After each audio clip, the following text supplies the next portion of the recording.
This is it, people. This is what you've been waiting for. This is Everyday Celebrity Podcast. The podcast for everyday people with everyday problems, trying to find everyday solutions to accomplish everyday goals. Let's start the show.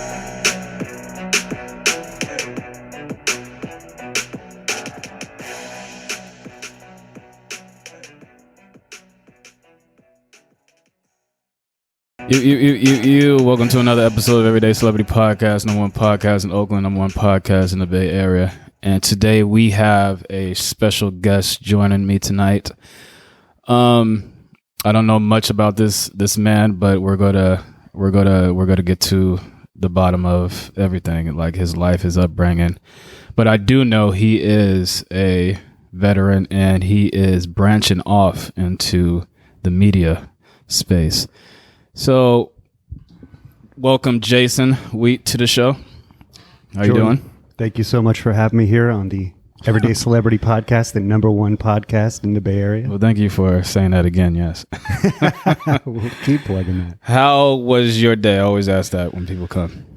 I noticed. Today wasn't what I wanted it to be. I wanted to be a little bit more active, get more production stuff done, but last night I was doing some set design and I was going through some metal parts, setting up this scene, and I crushed my thumb. Yeah, I see that. It is a miracle that I even slept last night. I took some muscle relaxers, some other stuff. I kept it in ice, and that was the only time it doesn't hurt. It's constantly throbbing. Right What'd you now. crush it on? So there's this bin of metal, and I'm actually working on television shows that have characters that are this big. We'll have to get into that another time because that's a loaded story. But I'm basically designing a kind of an industrial set, and so we have this scrap bin of metal. And so these big pieces, like this is like a piece to an engine or something like that, but they messed something up. So I was holding my laptop in one hand and just lazily going through these big pieces of metal with my left hand. And I pulled something up, and this thing came down and just said, wham, in between two big pieces of like steel. Came down and just crushed my thumb. Damn. I probably created some new curse words during that episode, but Now you're creating a set at what is that, work or at your house? So if one were to follow my my vlog, I basically lost the place that I lived about a year ago, and I was getting ready to do a production in my garage, and so I had to kind of revamp everything. So I decided to go in on a studio space in Benicia, California. I was actually looking around for a lot of places, but it's like I bought all this stuff. I've been building up, and I wanted to do this thing, and now I got to go. So it got real, and I found a spot, and basically it's taken me a year to set up, build everything. And I'm basically at the point of no return. I've burned all the boats, so I have to take the island. I have nothing else but to be a full-time artist, filmmaker for the rest of my life. Okay. And so, yeah, that was... So before we get in deep with your creative side, Yes, sir. let's talk about what made you the man that you are today. Are you originally from the Bay Area? Yes, sir. Concord. Born and raised? Born in Walnut Creek and mostly raised in Martinez. Okay. Yes, sir. And how was your childhood life growing up in Concord? He gets to the deep questions already. It was two-tone. There were some really nice memories, really nice things.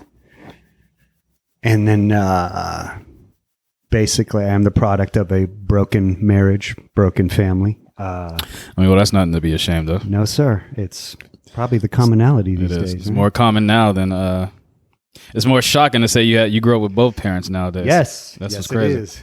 Those are the weird ones. My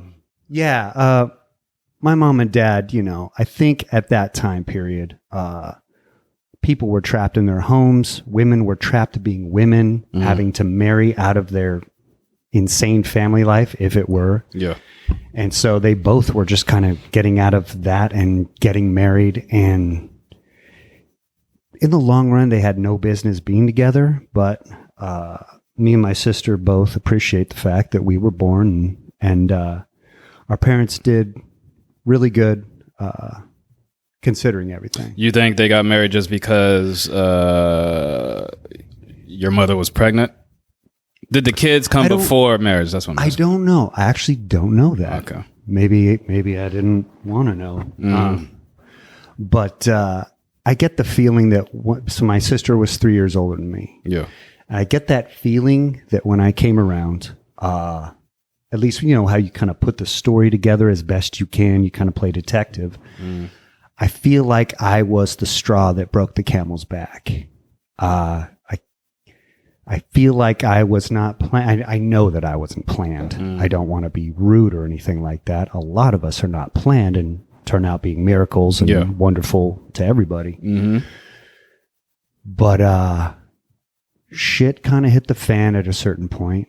And I think the toxicity, so it would be my dad would yell and shake the house, and my mom became a pretty bad alcoholic.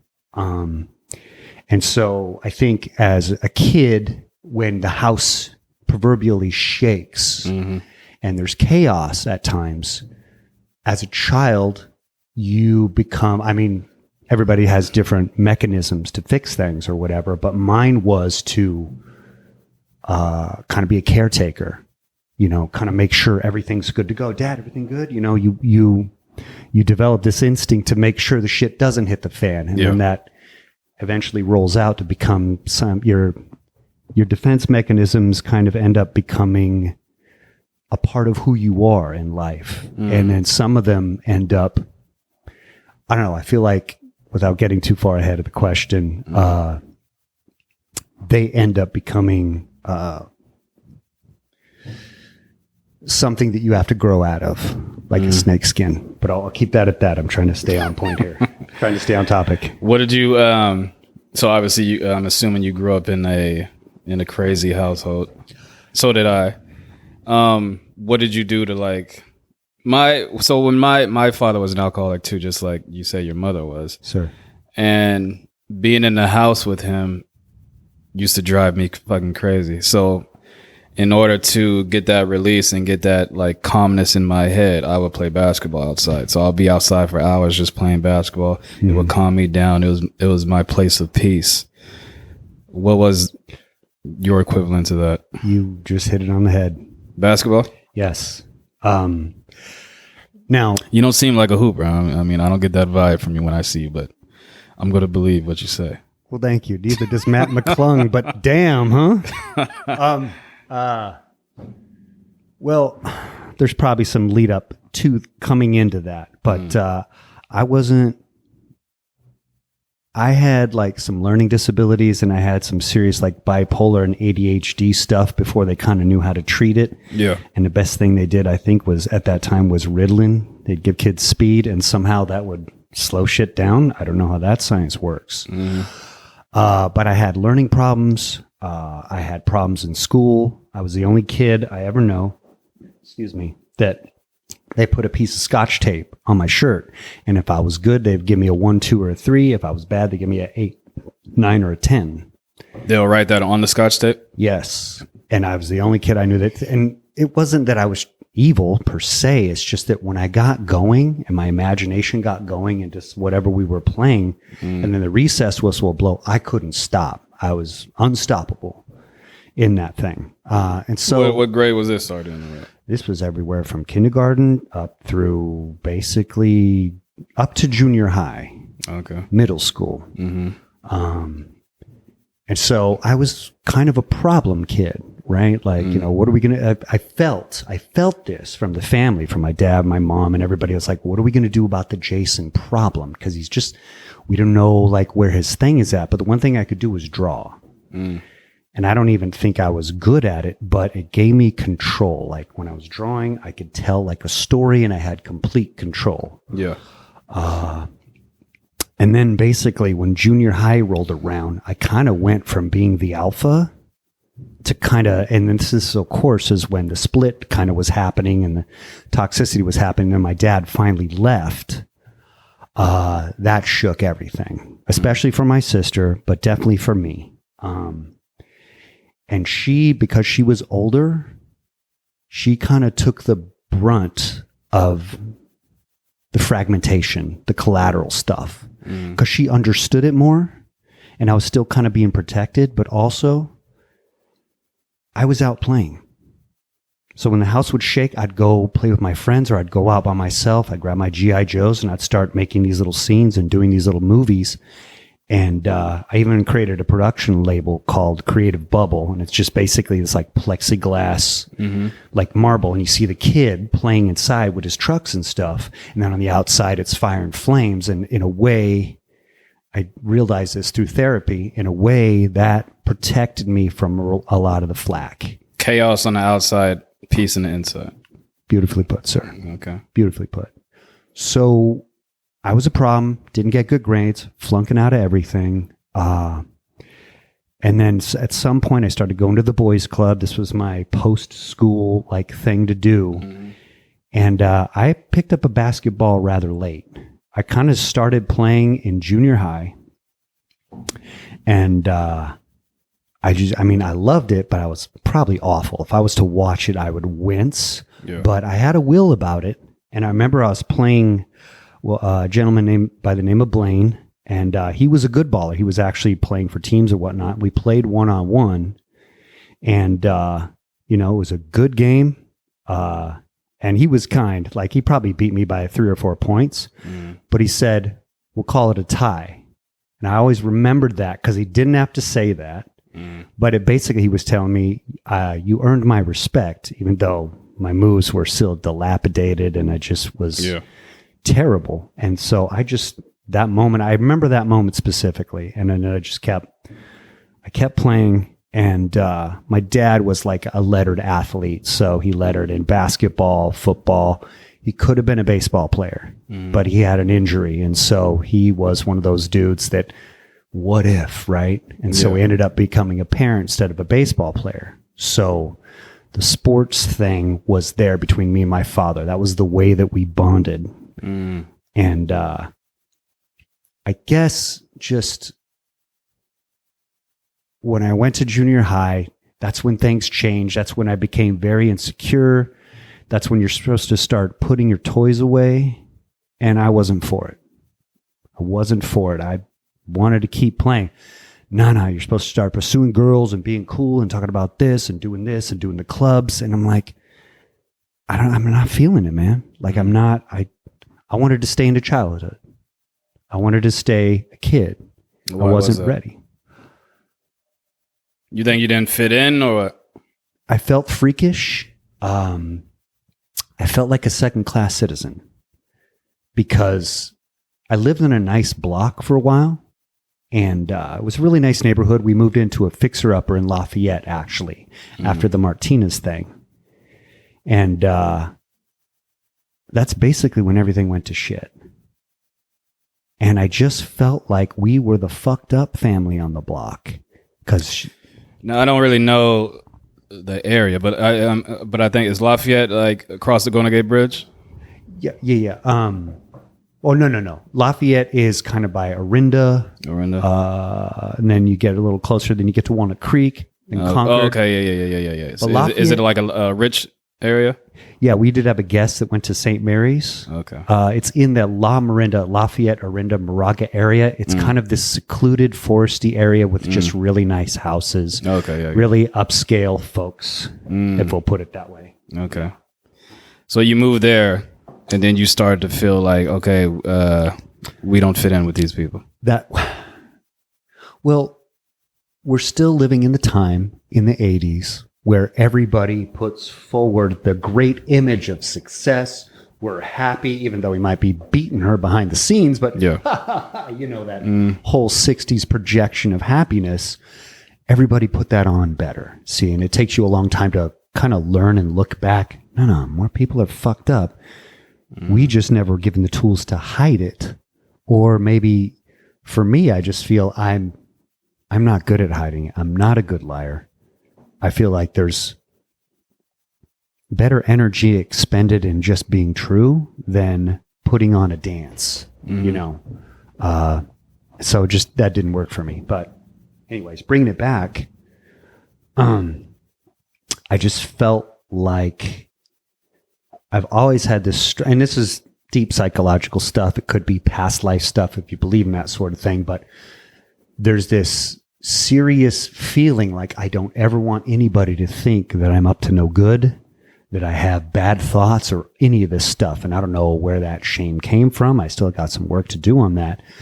But it's very important to me that everybody sees me in a good light.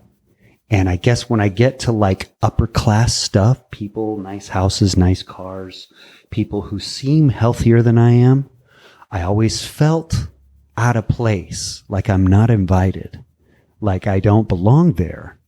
And that's taken me some time to work on that, just to feel like, hey, you make it to the show. If you haven't done your work, you could have every right to be in the show, whatever the show might be. I think you know what I mean. And if that follows you there, the show's not going to be what it can be for you. So work on your shit. Work on your shit.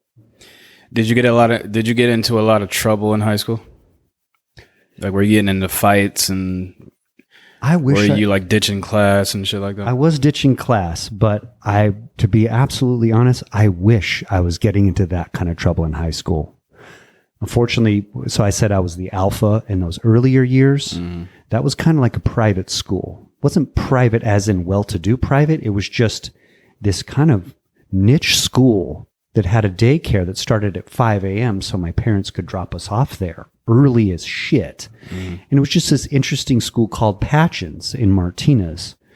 And when I was there and I was this kid that just could not be contained, I was the juggernaut. I'd go up and punch people in the face and play and do all this other stuff and just be crazy. But when junior high rolled around, that's when, 6th grade, 7th grade, 8th grade, that's when puberty starts to kick in. That's when you start to put your toys away. And that's when my parents started that rift and shit was already fucked up. I became scared. I became scared of not living up. I became scared of being exposed.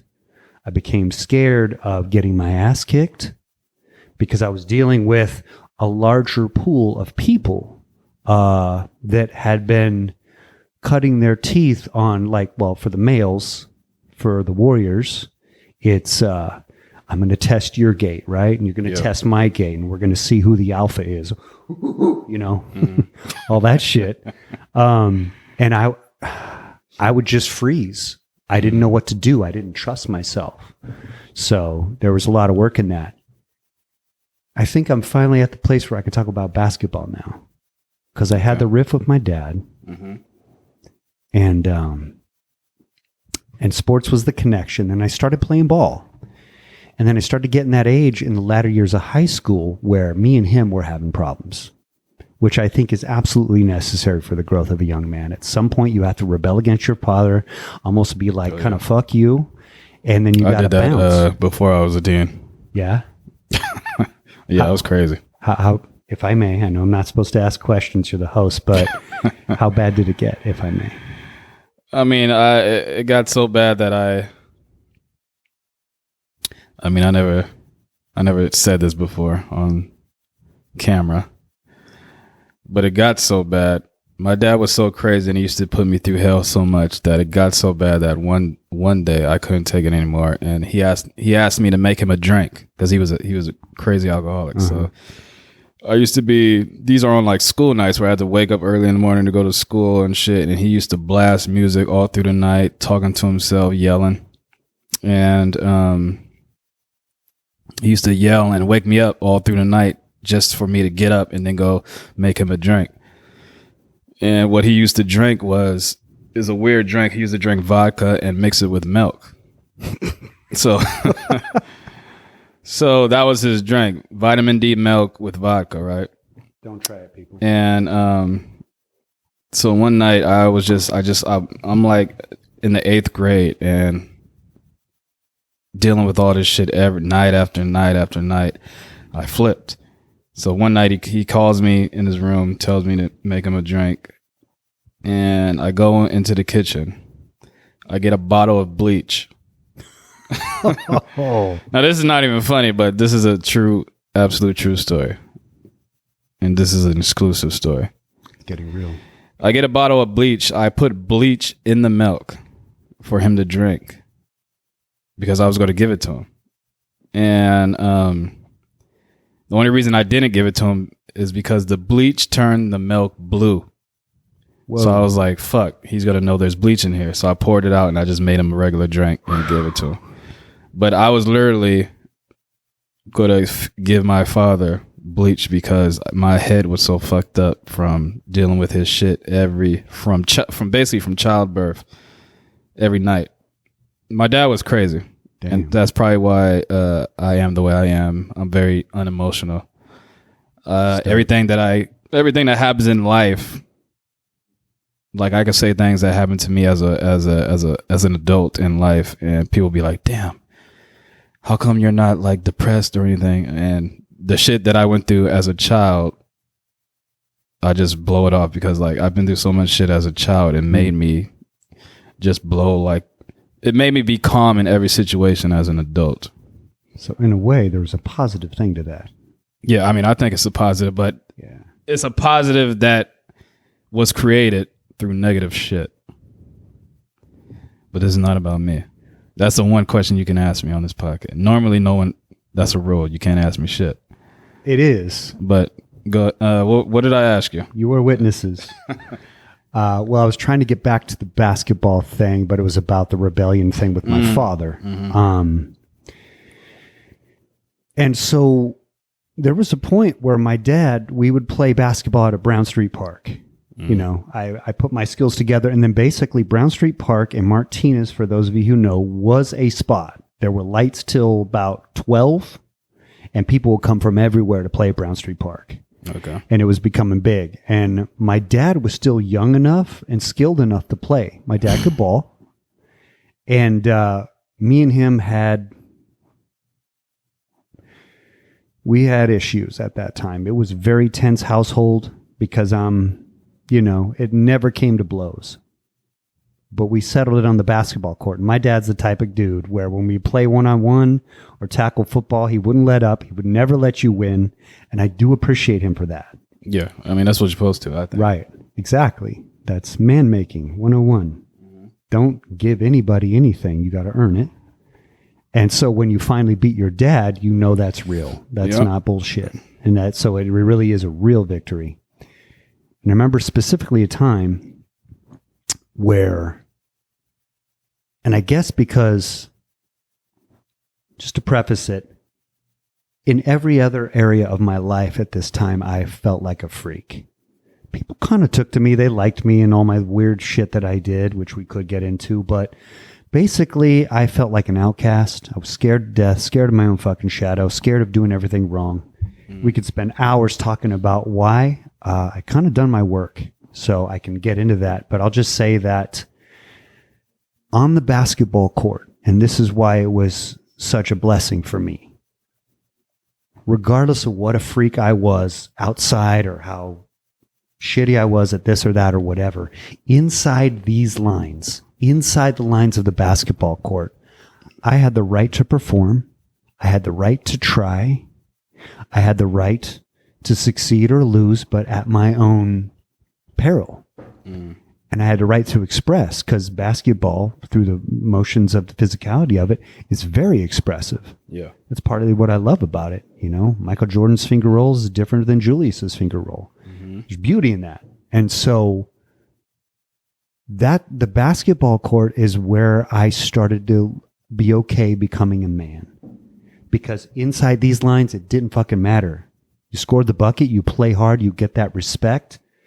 It's something I didn't have outside of the lines yet. I learned it inside the lines. So when my dad started coming to play, you realize that there's conflict in that.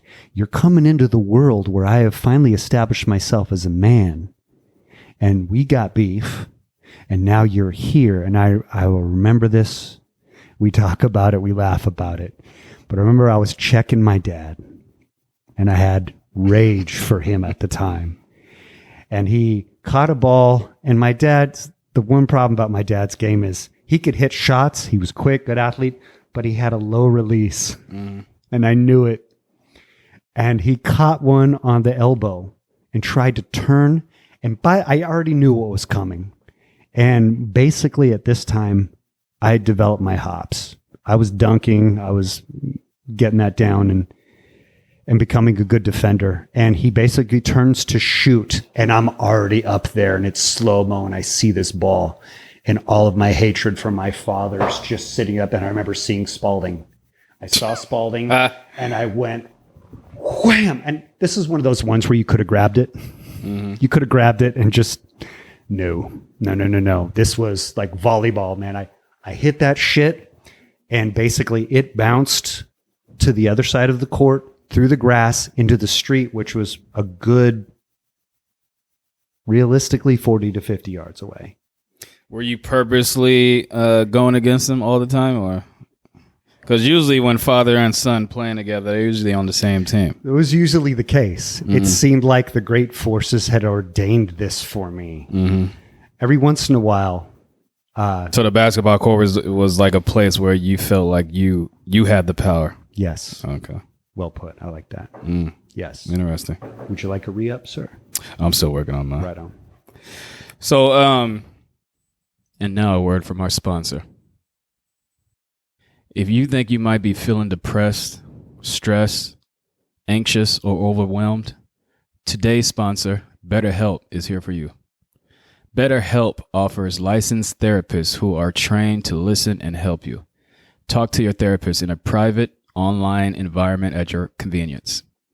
There is a broad range of expertise in BetterHelp's 20,000 plus therapists network that gives you access to help that you may not be available in your area. You just fill out the questionnaire to help access your specific needs, and then you can get matched with the therapist in as little as 48 hours. Then you schedule a video or a phone session, plus you can exchange unlimited messages, and everything you share is completely confidential. You can request a new therapist at no additional charge anytime. Join the 3 million plus people who have taken charge of their mental health with an experienced BetterHelp therapist. Get 10% off your first month of BetterHelp.com/everydayscelebrity.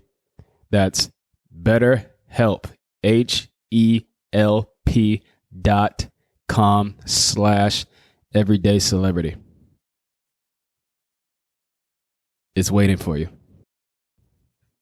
So after high school, well, when you, let me ask you this. Yes, when sir. You said you were bipolar, were you diagnosed by a doctor? No. Or that just what they assumed? This is kind of the detective work that I had to put together myself. Now, I was never actually officially diagnosed as bipolar.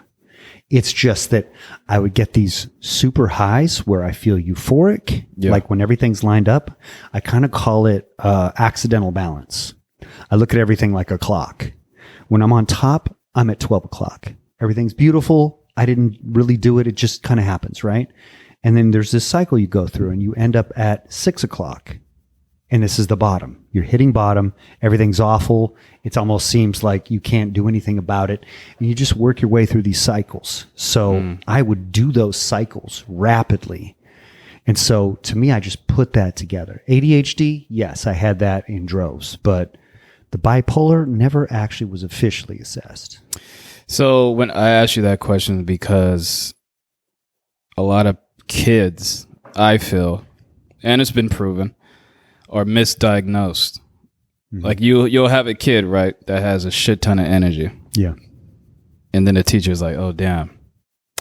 Why does this kid have so much energy? I mean, he's a fucking kid. Kids have energy. And then they think, oh, well, he has ADHD, or he has this and that. And then they put him on drugs and pills and all that shit and fucks them up. Instead of just realizing that children are what's the word? They have a lot of energy, basically. Yeah, right. So it doesn't mean that the kid has ADHD or whatever, or or this kid can't learn in my class, that doesn't mean he has a learning disability. No, it's just you're not just a good teacher. You're not a good teacher, or you haven't found out the way to get your point across to this child, because everyone learns differently. Yeah. That doesn't mean he has a learning disorder and now he needs to be put into this special ed classroom. You understand what I'm saying? Yes. So do you feel like you were misdiagnosed? Because you said they started to give you, what was it? Ritalin? Yeah. Yeah. You know.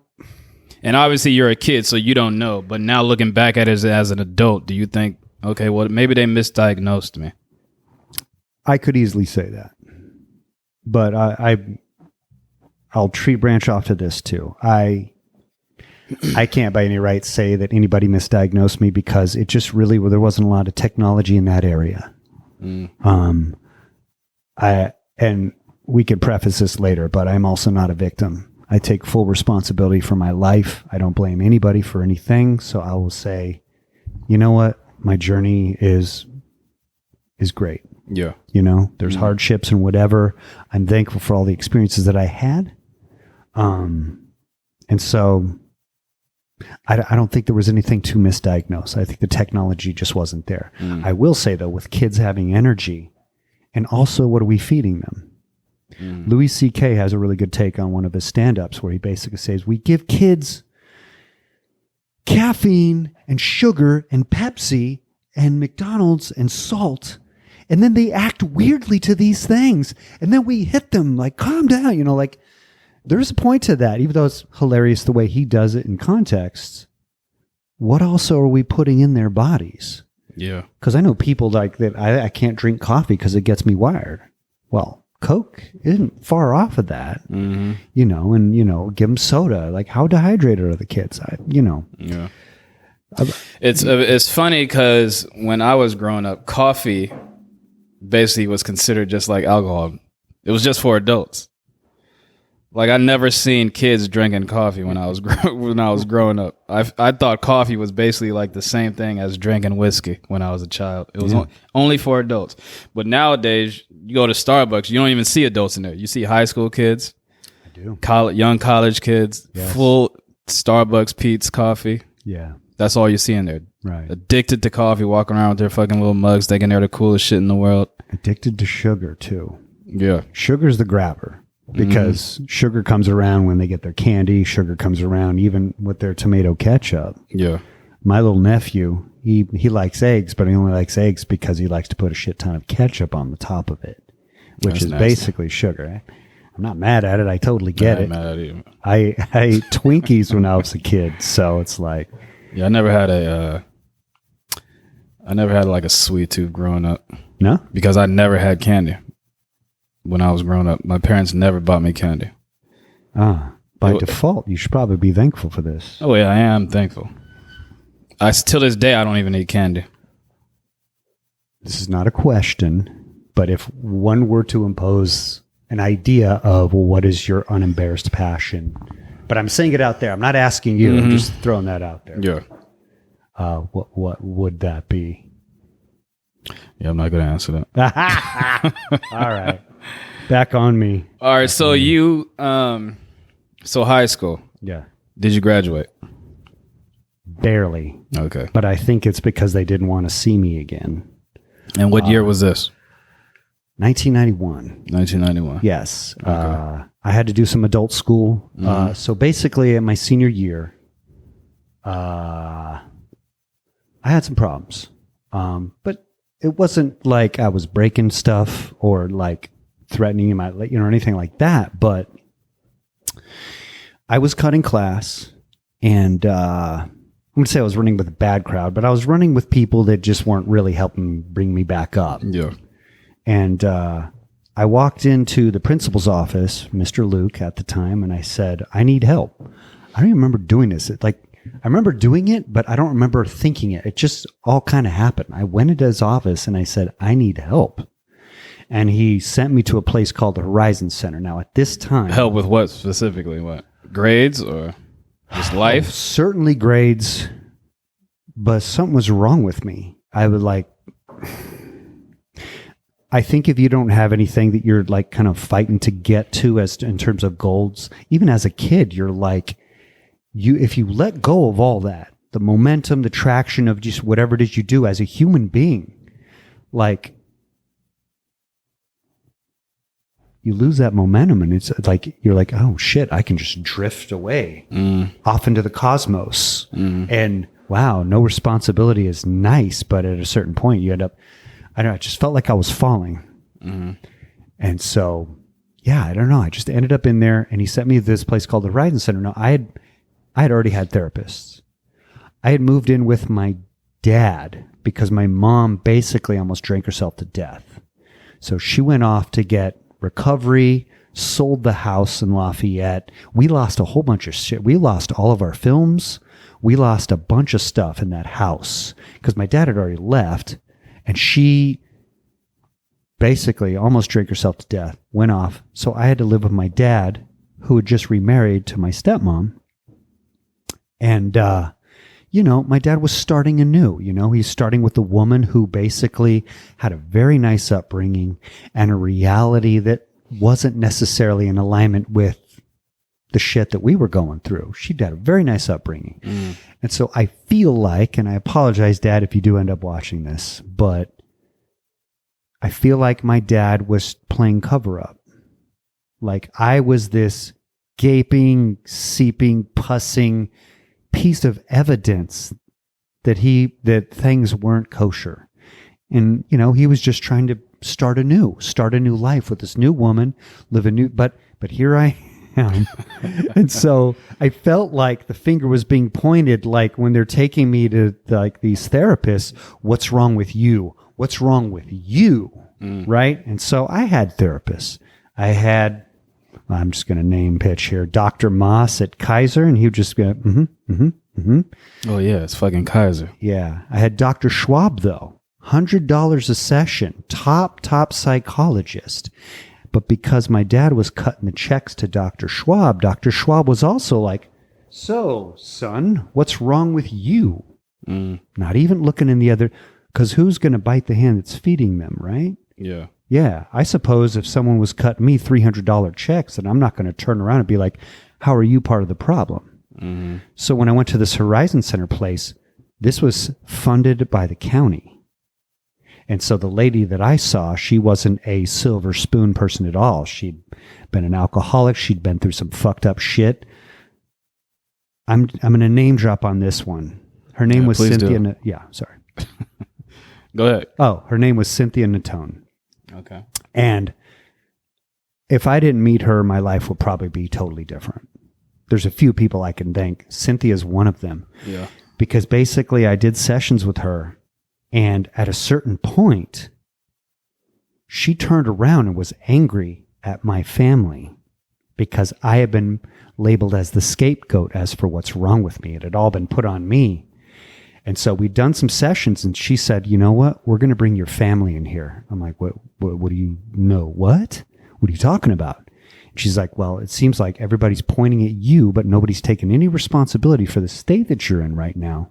We're going to have, before it was basically like, what do they call that when people get a group of people together? It's an intervention. Intervention, yeah. It was kind of the intervention before the intervention. Like she was inventing the intervention, I guess. I don't know. But she had everybody in.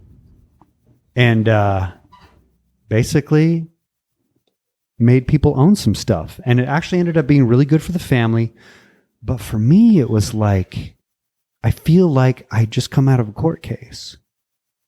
And like the blame was like, not say lifted for my state, but like the responsible parties were brought to justice in this weird and interesting way. And we're good. And my life kind of changed after that. Was that the first time you were able to like tell your dad how you really felt? Where you felt safe to say what you really felt? Nah, to this day, that's some work. I don't know. That's a good question. I don't know if that was the key point moving forward. What it was, though, is that I kind of gave myself a little bit of forgiveness, and I kind of I started stopping. started talking.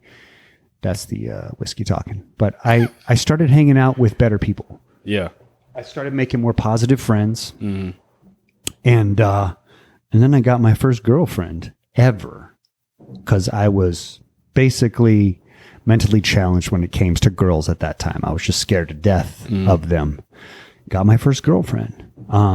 So that was like, when you see something going a certain way, Cynthia Natone totally changed my trajectory. And basically, yeah. I don't know if I even answered the question. Are your parents, both of your parents, still alive? Your mom. Your mom passed away, yes? My mom is no longer with us, yeah. How is the relationship with your father now?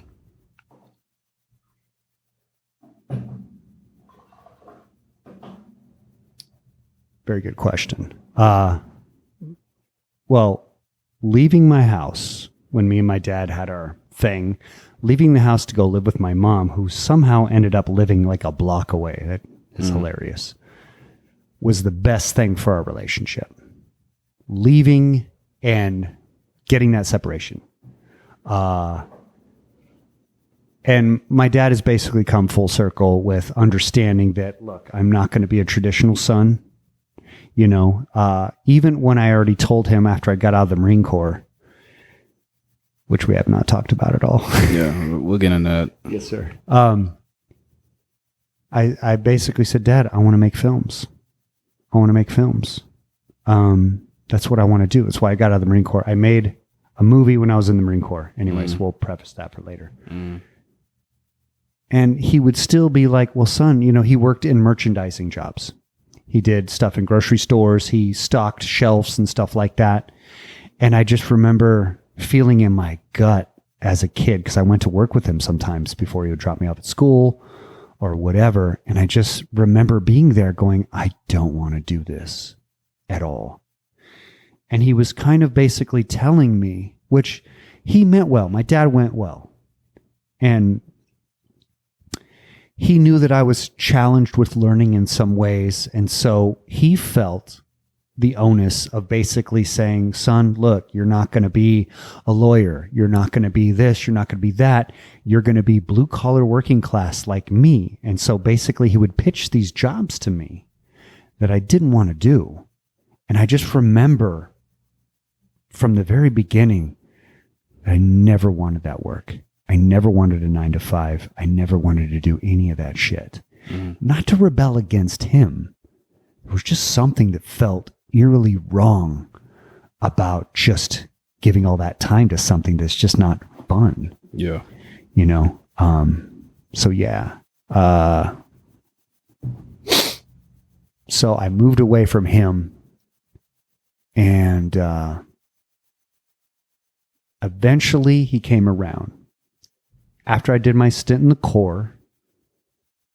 Well, should I stop there? Should we start with that? No. You haven't answered the question. Damn it. The relationship with your father. We're good. Now. We're good. You guys are good. We're good. Yeah, he's proud of me. Okay. We've come full circle. He's accepted everything. He's accepted who I am. And I am also buried my resentment. And can I tell a quick little story? Go ahead. All right. So a couple of friends, when I was serving waiter stuff, Outback Steakhouse, these were my party days. Back in around 97, 98, after I got out of the Corps, I did serving jobs for like 10 years. I was partying with a bunch of people. We were doing drugs. And we took it late into the night, into the morning. And it ended up just being 4 of us. And we were having that kind of kumbaya, circle sitting, getting real deep about things after everybody else left the party. And I remember getting on this word track. Like, you know, I'd had this recording in my head. It was programmed to say, oh, well, my dad, he didn't do this and da-da-da-da, and he buries stuff or whatever. But because I was on, you know, I was expanded, so to speak. Yeah.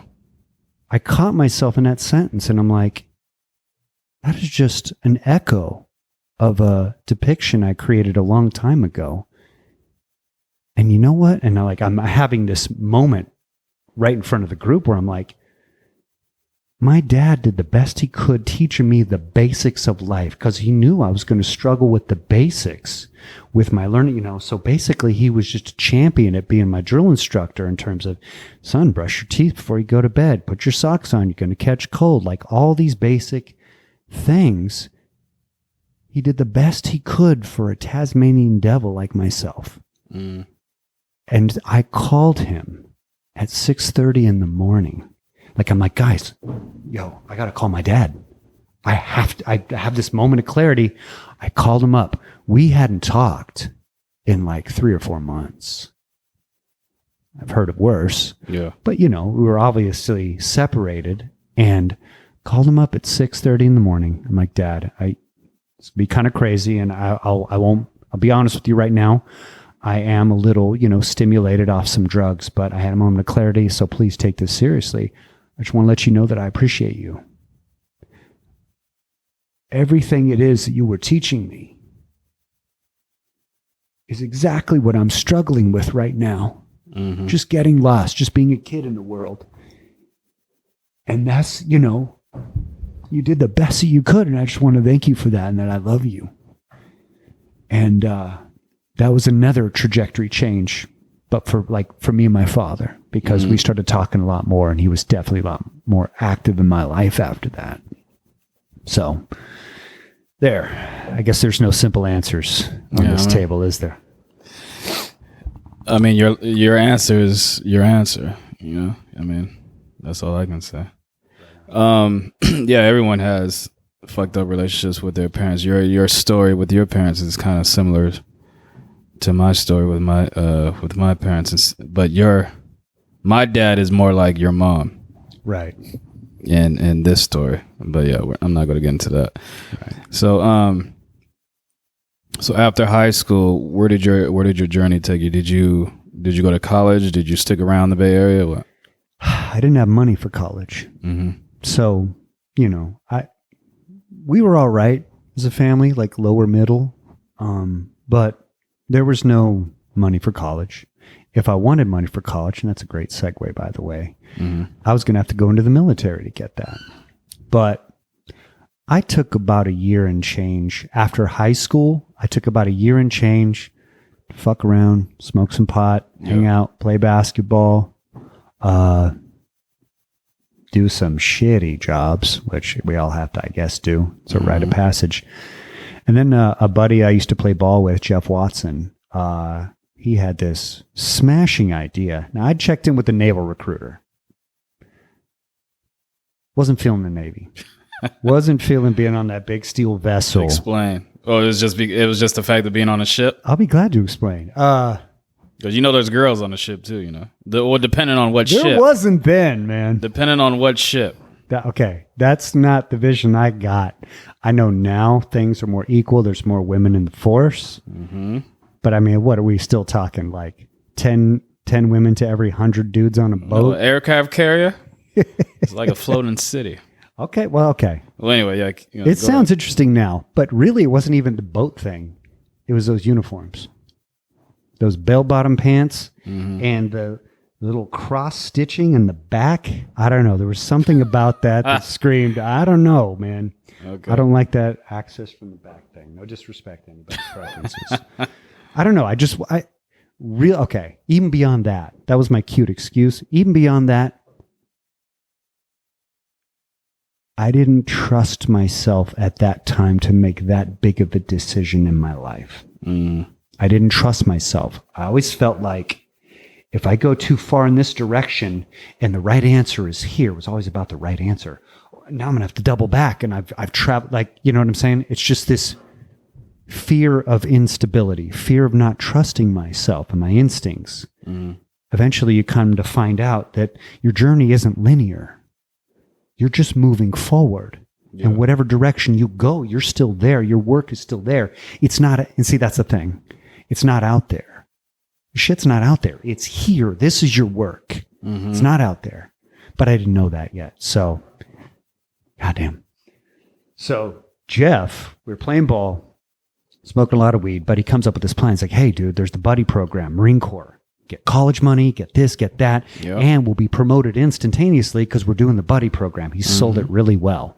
They still have that to this day. Is that right? Yep. I wish I could ask you about potential recruitments, but Yeah, you can't ask me now. not Go ahead. on the clock anyways. Yeah.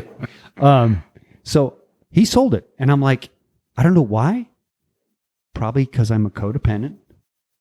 Other people I put before myself. But anyways, the fact that he was fun, then he signed off of it, that was enough for me to do it. So you went into the military because he talked you into it. It wasn't your initial. I went into, okay. Good question.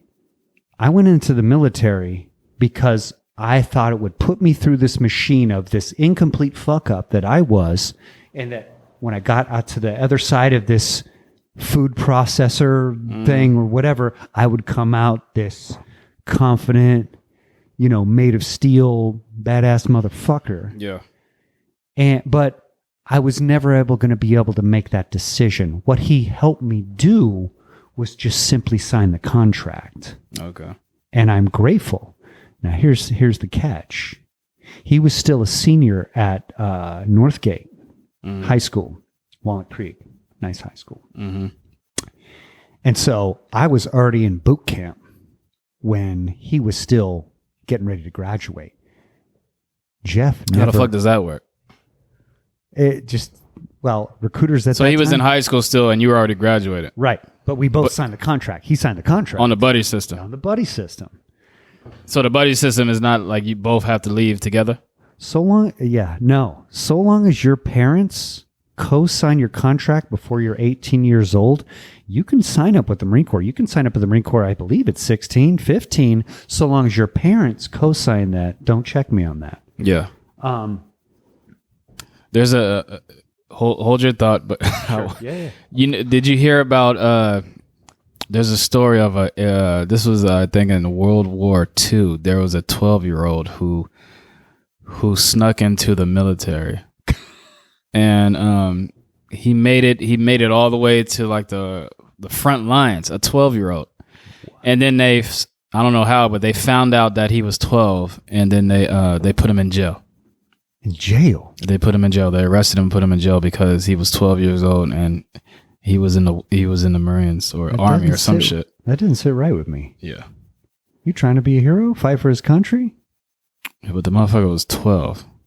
Man, he must have But yeah, been that's the story. That's World War II. Wow. But yeah. All right. Finish what you were saying. Must have been one evolved 12-year-old, Yeah. man. Jesus. I couldn't have got away with that. Yeah. Where was I, man? The buddy system. Buddy system. So you got in. Long story Well, first short- of all, you were in the Marines, correct? Yes. Why did you choose the Marines Well, he instead kinda of the chose Air the Force Marines. and everything else? It was sold to me as they're the best. So, and I believe this is something that's helped shape and define me, because if you're going to do something, why not go all the way? If you're going to join one of the branches, if you're already going to make this decision, which is still for a lot of people not the main decision, you're making a disciplined decision, why not go all the way? If you're going to go for self-improvement, why not get the most hardest self-improvement? Yeah. So that was the sell. Okay. And so here's the kicker. Ready? Jeff didn't come along. Oh, dang, He opted out. And he shows up when I come back after my graduation and there's a little party. He shows up and he's scared to death. Of you? I could see it in his eyes. Yes. Well, technically, he betrayed me, right? Yeah, I can see that. Yeah. I wasn't mad. I wasn't mad at all. And you know why? Because I feel like everything happens for a reason. It's convenient, right? But I never would have joined if it wasn't for him doing that. I never would have had the confidence to join. And thank God. And Jeff, if you're out there, man, thank you. I swear to God, thank you. It's made all the difference for me. What year was this when you joined? 93. 93. January 93. Was anything going on in 93? As far as like conflict with any countries? Negative. Okay. Which could be like, the title to this new chapter. When was Desert Storm? When was that? Desert Storm was before my service. Okay. Desert Storm was done by the time I got in, it was the Clinton administration. So there's no official conflict to speak of, official conflicts. Okay. Basically what Bill Clinton was doing, miss those days, was basically cutting military funding. So Bill Clinton was being built up as the enemy of the military, the enemy of the government or whatever, like, you know, in terms of that aspect. But I was initially lined up to go in as a legal assistant because still I'm not trying to go in to just hit the front lines and have to kill somebody. I'm I'm kind of thinking about myself. Okay, I'm going to get college money. I'm going to fight for my country if I need to, but also like, what are my transferable skills? Yeah. You know, to me, this was my college. This was my university. This was the one that I was going to be able to do for a sacrifice. And I was willing to pay that price. But what's that going to be? Okay, well, legal assistant, there's administrative skills. I guess I had no idea what I was going to do. So that's where I was lined up. But I was like, I signed the contract. I was like 3 or 4 months out from having to go to boot camp, right? Now there's something to that because when you know you're going and you sign the dotted line, it's like, it's almost kind of like dead man walking. It's like that time, that 3 or 4 months, you want to get it over with. And during that time, was it mandatory to do 4 years? Yes. Okay. In the Marine Corps. I think the Army had a 2-year, 4-year, I'm not sure. Things have changed, but for me, it was 4 years or nothing. They don't do that optional stuff. If you're a Marine, you're a Marine. And so I was like, damn, I want to get this over with. I'm sitting here just waiting. And of course, you know, the stigma of Marine Corps boot camp with movies and Full Metal Jacket and what people tell you is tremendous. It's like a nightmare because you don't know. And so you're sitting there waiting. It's like, yeah, I want to go. And so recruiters call me up. They're great salesmen, these recruiters. And they said, hey, Jason, we've got something for you. If you're interested, there's a billet. Somebody dropped out. It's a military police billet. It's perfect for your ASVAB scores. It's a great career. Yes, they're selling it up really good. Yeah. All I was hearing is, you can go to boot camp in 2 weeks if you take this, and you'll be helping us out. And so, scratch your back, you scratch our back, whatever. Just take this job. Well, how long was boot camp in general? 2 months. 2 months. Okay. 2 months. And you can only go, and if you choose this, you only go for 2 weeks. Well, no. Just basically the wait to go to boot camp was going to be from like 3 or 4 months to like 2 weeks. So I get to get it over with. Okay, yeah. I see. That's what I was saying yes to. Yeah, you tell me the job's, whatever. Military police, fine, whatever. Let's go. And so I went and did the thing. So when you went, you signed up to be a MP in the Marines? Yes. Okay. So that was your job? Yes, sir. Okay. An MP. Things about to get interesting. Maybe? Nice. All right. So, I mean, a lot of people out there who don't know what MPs are, they're basically police in the military. Yes, sir. So explain that. Tell me, after boot camp, when you went to boot camp, was it like how you thought it was going to be? Because you see the movies, like you said, Full Metal Jacket and all that shit. Did you think the military was like you thought it was? I have to say, it's better and worse. It's better and worse. Better because every older generation in any field will look back at the younger generation and be like, you guys have it so good. You guys are pussies. They used to punch us. They used to kick us. They used to fucking torture us. And now they can't even touch you? This is bullshit, right? So every generation is telling that story. So it really wasn't that bad. Physically. Mentally and emotionally, for me, see, because you would like to see yourself as someone who's going to excel. It's also a test, right? And I remember somebody told me, I don't even remember who this was, but they basically said, and I remember this, don't take it personally. This is not personal. It's a game, right? And like, if I could go back and tell myself that one more time, it's not personal, Jason. Because I remember a lot of the time they're pulling us off the bus, right? Get up, hurry up, no, whatever. I'd never been under attack like that in my life. Mm-hmm. Now, the reason they do all that shit is they're trying to simulate a combat situation, right? There's a level of stress that's going to hit your body, and your fight or flight is going to want to take a shit and cower up, or it's going to want to fight. And so that's training in of itself. You have to function these tasks that we tell you to do while we're up in your fucking ass, motherfucker, you know. Sorry. Calm that down there. So that's the training. Are you able to stay calm in these tense situations? No, not at all. I took it personally. I remember sitting there when they were bitching me out, and this is what my ego was doing. Don't you understand? I'm a good person. My psyche is defending itself, going, yeah. I'm a good person. You guys got the wrong guy. I'm totally doing all the stuff you're talking. That's not the point. The point is that you're going to be wrong even if you're right. Develop your thick skin, deal with this shit, and function. And so, yeah. Did you excel, or were you one of those people who were in boot camp and you didn't graduate with your class or your department? Did you keep getting held back?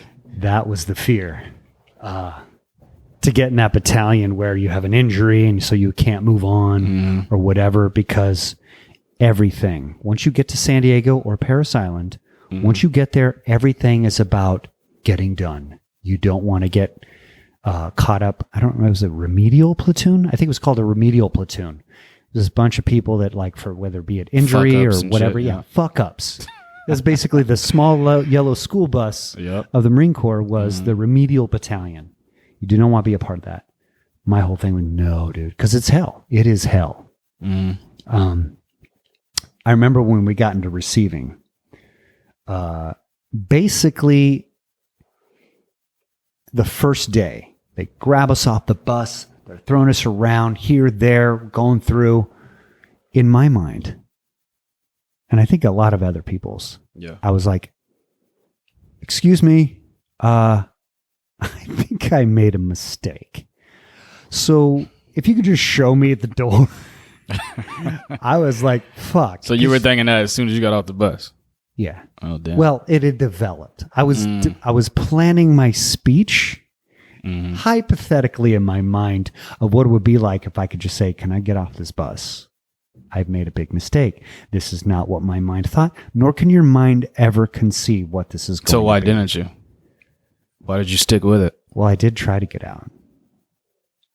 So I was not privy to how much games the drill instructors play for their own amusement and fucking with us mentally. Yeah. But the receiving battalion, they were trying to march us, right? Left, right, left. You know, they're marching us down.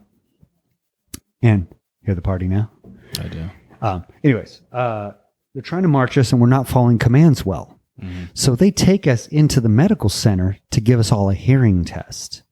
Now, it's just a joke. They're just fucking with us and killing time. But in my mind, I was like, oh, it's a hearing test. I'm going to purposely fail this hearing test. And they're going to let me go. This is how warped my mentality was at the time. Yeah. So I purposely failed the hearing test. And then we're marching again. And I'm realizing I just got bamboozled.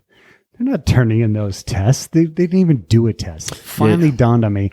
They're just fucking with you, dude. You forgot this is the Marines and the Army. They don't give a fuck. Yes. Yeah. And they love fucking with us. And dude, there's some hilarious shit that goes on in boot camp. Hilarious shit. So after you finished boot camp, where did you get assigned to? Camp Pendleton? No. No? No. I got to Hollywood. I went to Orange County, Marine Corps Air Station, Tustin in Orange County, about 20 minutes from Disneyland, with beaches in 30 to 40 minutes in every direction. Yeah, Orange County. Marine Corps Air Station Tustin. Most people in Southern California and Orange County know it because if you're on the 55 freeway, the two largest wooden structures in the world you can see from miles away. They used to have the blimp hangars in there from World War II. They used to have the blimps. They would work on the blimps there. And so these huge structures. And this is a base you're talking about? Yes. Okay. Is it still active to this day? Sir. Oh, No, sir. But there's a living community there. And I think they kept one of the hangars up. When you were in the military, was Treasure Island still active with military bases? I don't know. You don't know? I don't know. That would have been that was just a random question I was thinking. That's all right. That would have been a nice duty station there. I heard stories about. But that was more like in the 60s, right? Yes. When that shit was when Treasure Island was popping with Navy and all that shit. I would put my money on that Clinton put that place out of business. He was cutting a lot of military spending and putting it into other stuff. Yeah.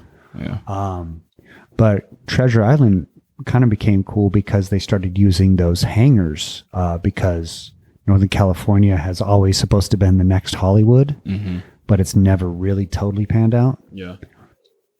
But can we jump forward in the future a little bit, sir?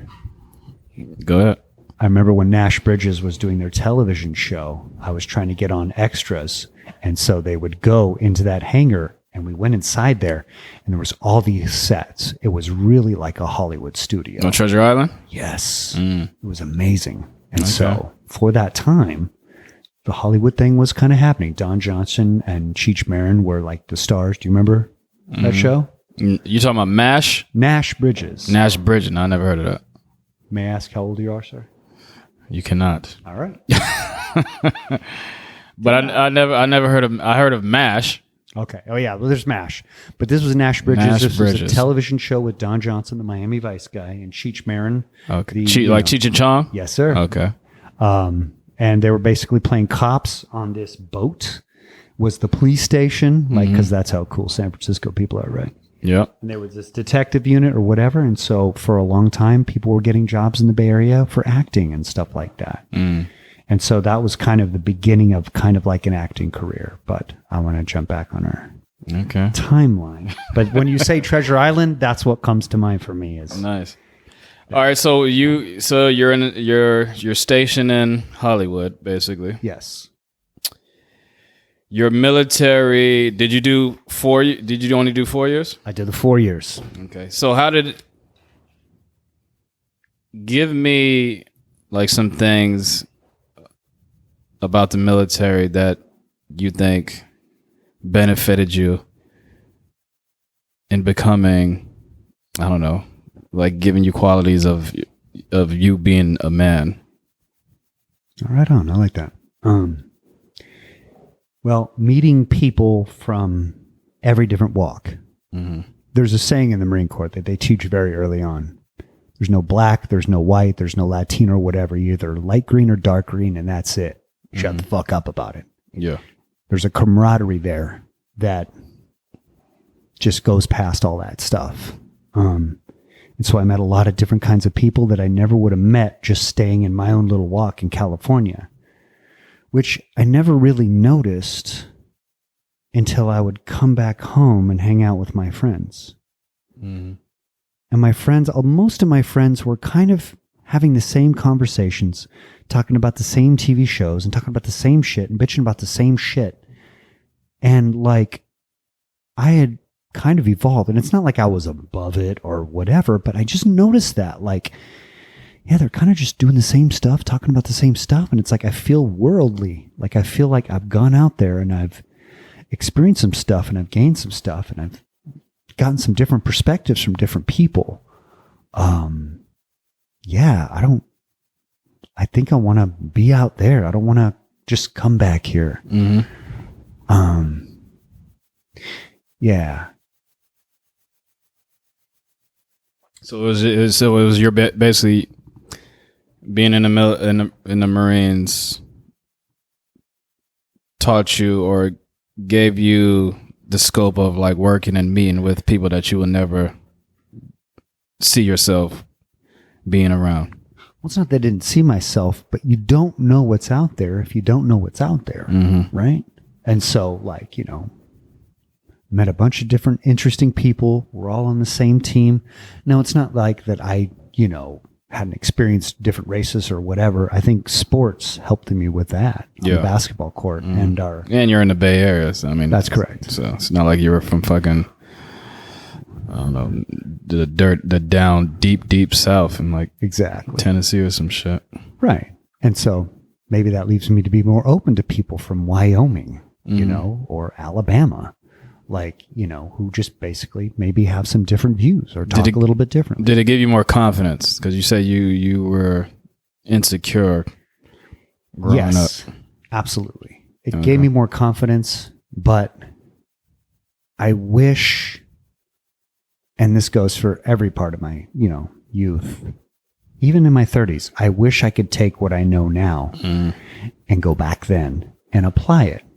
But I realized that's moot point because you had to go through that to understand the value of what you know now.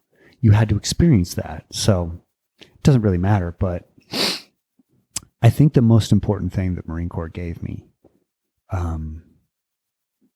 because teamwork was already there. There's a Semper Fidelis band of brothers. Don't leave anybody behind. Yeah. I mean, it's good to have that reinforced, but you kind of in your, you know, right in here, you either have that or you don't, right? You can learn it and it can come online, but most cases, if you're not about that to the core, you're not going to be about that, right? But you can have it unlocked. I already kind of had that. The best thing I take, and like for a job interview or whatever, I would basically say like, I learned to do the right thing when nobody was looking. Integrity.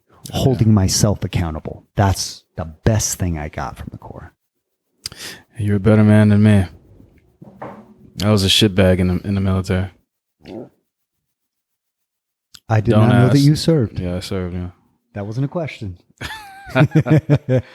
So, did you ever get married in the military? Hell no. Like everyone else does? Hell no. No? I can see why it was possible, but that was, as a military policeman, those messes were more often what we cleaned up than anything else. Domestic disturbances. Yeah. People only get married for the money. Boom. For the extra pay. There it is, people. Now you know. I think everyone already knew that shit. Well, even the wives already know that. Well, we'll say this to the people. If you don't have the financial means to get married, maybe that should tell you something. Don't rush into it, because I guess what I found is when people have an incentive financially to get married, even worse. Now you're getting married for the wrong reasons. And so a lot of those messes we had to clean up. What do you think about the military in today's world? Pussies. Do you think we spend? Do you think we because you know the military budget is crazy, like billions and billions of dollars every year. Do you think we should do what Clinton was doing back then and take some of that money? Because we already have the most powerful military in the world. Do we? I mean, I believe so. I don't know. Well, I think no one will fuck with us. That's why no one I like to believe has that. ever fucked with us before. However, Russia has basically said with the Heisman stiff arm, hey, if you intervene in this war, we're going to nuclear threat you. Russia is on the verge of losing to small-ass Ukraine. And the sooner the better. So you think Russia can fuck with America? Well, they got nukes. I mean, we have nukes too.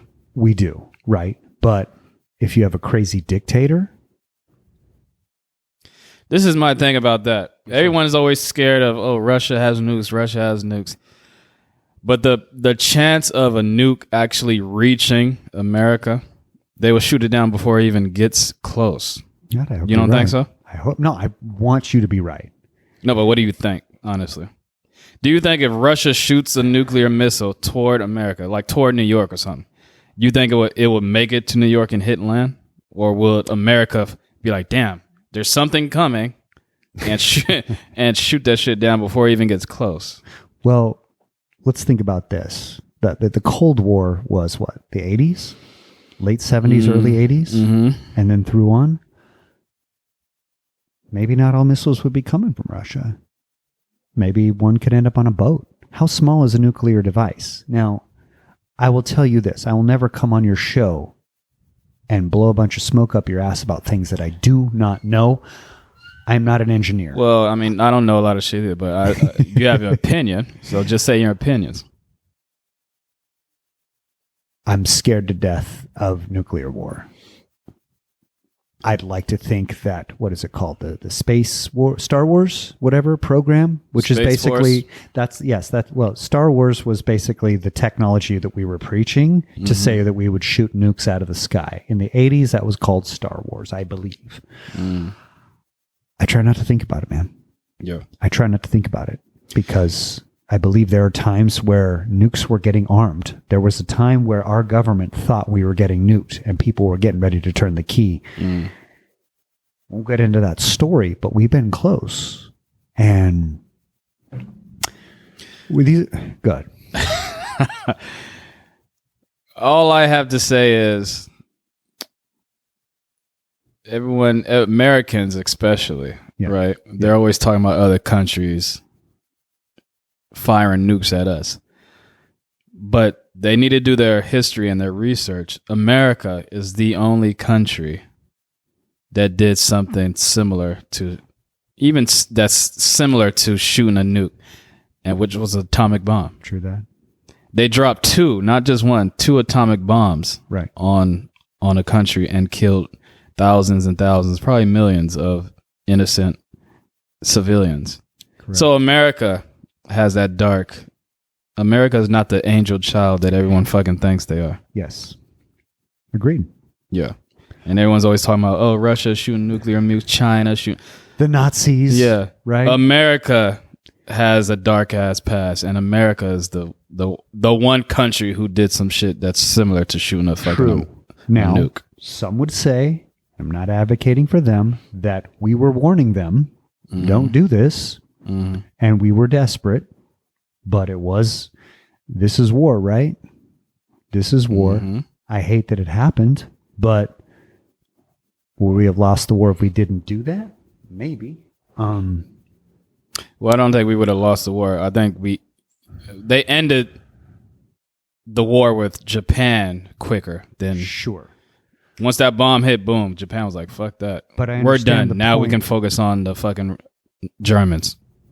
I come from a generation of people that had basically been fed all the America's the best country in the world. We're wonderful. And these are the threats. This is the axis of evil. These are the Nazis. And yes, we are the ones that actually did that. We're the ones that did that. So, and I think we're becoming awoken to the fact that there are other great countries. There are other free countries. You know, I think the mentalities are starting to settle, and I think because information is readily available, people can research whatever it is that they want, find out any bit of information that they want. And there are a lot of other free countries out there. You know, we're number one. Yeah. I feel like there's a question back there that we left at the intersection that we did not touch on. Do we have the best military? Right? Do we have the most powerful military? And I guess to that, China, pretty respectable. North Korea, pretty respectable. But I don't even know if the battle is on that line anymore. Yeah. The battle is, I mean, seems like every month or every year, we're like, oh, we might go to war with North Korea, or we might go to war with China. I've been hearing that shit for years. Right. And I don't think anyone is brave enough. Not because they're scared of America. I'm pretty sure China and North Korea is like, we'll fuck America up. But I think if they go to war with America, they're going to have to go to war with America. They're going to have to go to war with Europe. They're going to have to go to war with Australia, all of our allies, which is basically everyone. And there's also been a benefit through time that we're not in Europe. We're not in that area in the world geographically. We are protected by this big ocean. Like, you have to thin yourself out just to get down here. Exactly. Starve your people to get down here. But the battle is not taking place there. Like, everybody is virtually gone online. Oh, yeah. That is where, cyber terrorism is being attempted to. Like, I don't even know if the lines of battle are even the same anymore. They're not. It's like America's kind of slowly being sold. It's like an auction more than it is a democracy now. The day of invading countries and where you see tanks and people going on the beach like D-Day and all that shit, those days are over. Now it's like, oh, I'm in my room and I'm on a computer, but I work for the Chinese government, and I'm gonna do something that makes this election go my way, or I could push this button, and next thing you know, the power in fucking Michigan goes out. Right. That type of that's the war now. Right. We're gonna fuck with your trade embargoes, and now you're just gonna starve. Good luck with that. Yeah, Good luck with that. Now these people won't give you the stuff that you didn't realize you were gonna lose when fighting against United Nations or so on and so forth or whatever. Now, I try not to spend a lot of time thinking about that. Yeah. I'm 50. I'm old. Yet I'm a kid inside. You're not a conspiracy theorist? Oh, I'm definitely a conspiracy theorist. But I realize that there's no end to the rabbit hole. Now, if you would like to have me back and you want to talk about UFO conspiracies or 9/11 conspiracies, we could do a whole show on that. And by the way, I've very much enjoyed being here. It's been a pleasure. If you ever wanted to run that back, I'd be happy to. Sure. But right now, the most important thing to me is getting my shows done and basically appropriating the life that I want to live as an adult, because I put it off for a very long time. Well, you talk about your shows, and you mentioned that you made a movie while you were in the military, yes? Yes. You want to talk about that? I would love to, sir. So while I was stationed at Marine Corps Air Station Tustin, thank you for being a good host and bringing it back to our timeline. I'd always wanted to make movies when I was a kid with that imagination and whatever. And then you kind of grow up and you have to throw childish things away and become a man and whatever, my parents split, this, that, whatever. So I kind of just put that away. Like, oh, okay, that was just a childhood dream. But I ended up at the barracks. I moved into a room that had this camcorder, this Panasonic camcorder in a case. We're talking a camera that would take a full VHS cassette, shooting in there, close. That's old school. Yeah, very. And I saw this, and I grabbed one of my buddies, and I'm like, let's go mess around with this camera, right? On the way to the park, I'm getting all these ideas of like what we're going to do. We can have some commercials, whatever. So we go to this place, this park not far away. God, I can't remember the name of the park, but they basically had a 10-foot rim, and then they had a kiddie rim that you could just like kind of just go up and dunk on or whatever. And my buddy Ed, he was like totally not coordinated, totally not a basketball player. But let's play with the illusion that you and I are having a dunk contest. And with camera tricks or whatever, we're going to make it look like you do a dunk, I do a dunk, and that we're not going to reveal that it's a short basket or whatever. And we're going to make it like this head-to-head thing where it's you versus me, yes, whatever. So we do the thing. I even think of this stupid commercial to have while we're doing it. We get back, had a good time. I look at the footage and I'm like, this actually isn't bad. And from that, with no other thought, I decide that I'm going to make a full-length feature movie with no experience, nothing, no knowledge about filmmaking. I'm all in. No, we're not going to make a short. We're not going to make a 10-minute short, which would be smart. Let's just do what I always do. Let's go all in and make a movie. And I was so uneducated about it that I'm shooting the opening scene and credits because I don't even know how editing works. So I'm like, oh, well, you got to shoot a movie in sequence So I'm doing the beginning with the music. I'm playing out of a boombox, and I got papers with the credits who I think I know is going to be in the movie, which it's like eventually I learned otherwise. But basically for 2 years, I'm using people that live in the barracks, guys from Kentucky trying to pretend like they have an Italian mafia accent, which is fucking hilarious. The movie's unwatchable, but for what was the movie about? Vengeance of the Hunted. So basically you can snuff out all of my like movies that I liked at the time. A cop has his wife killed in the investigation of Victor Amato, drug lord of Little Italy in the Los Angeles area. So Mike has suspicions that, of course, these are the guys that did that because he was getting too close. But he conducts an illegal investigation because somehow they get off with their lawyers or whatever. And it's just, so basically he loses his badge and his gun because of a police brutality thing on one of the mob guys, Gino McGowan.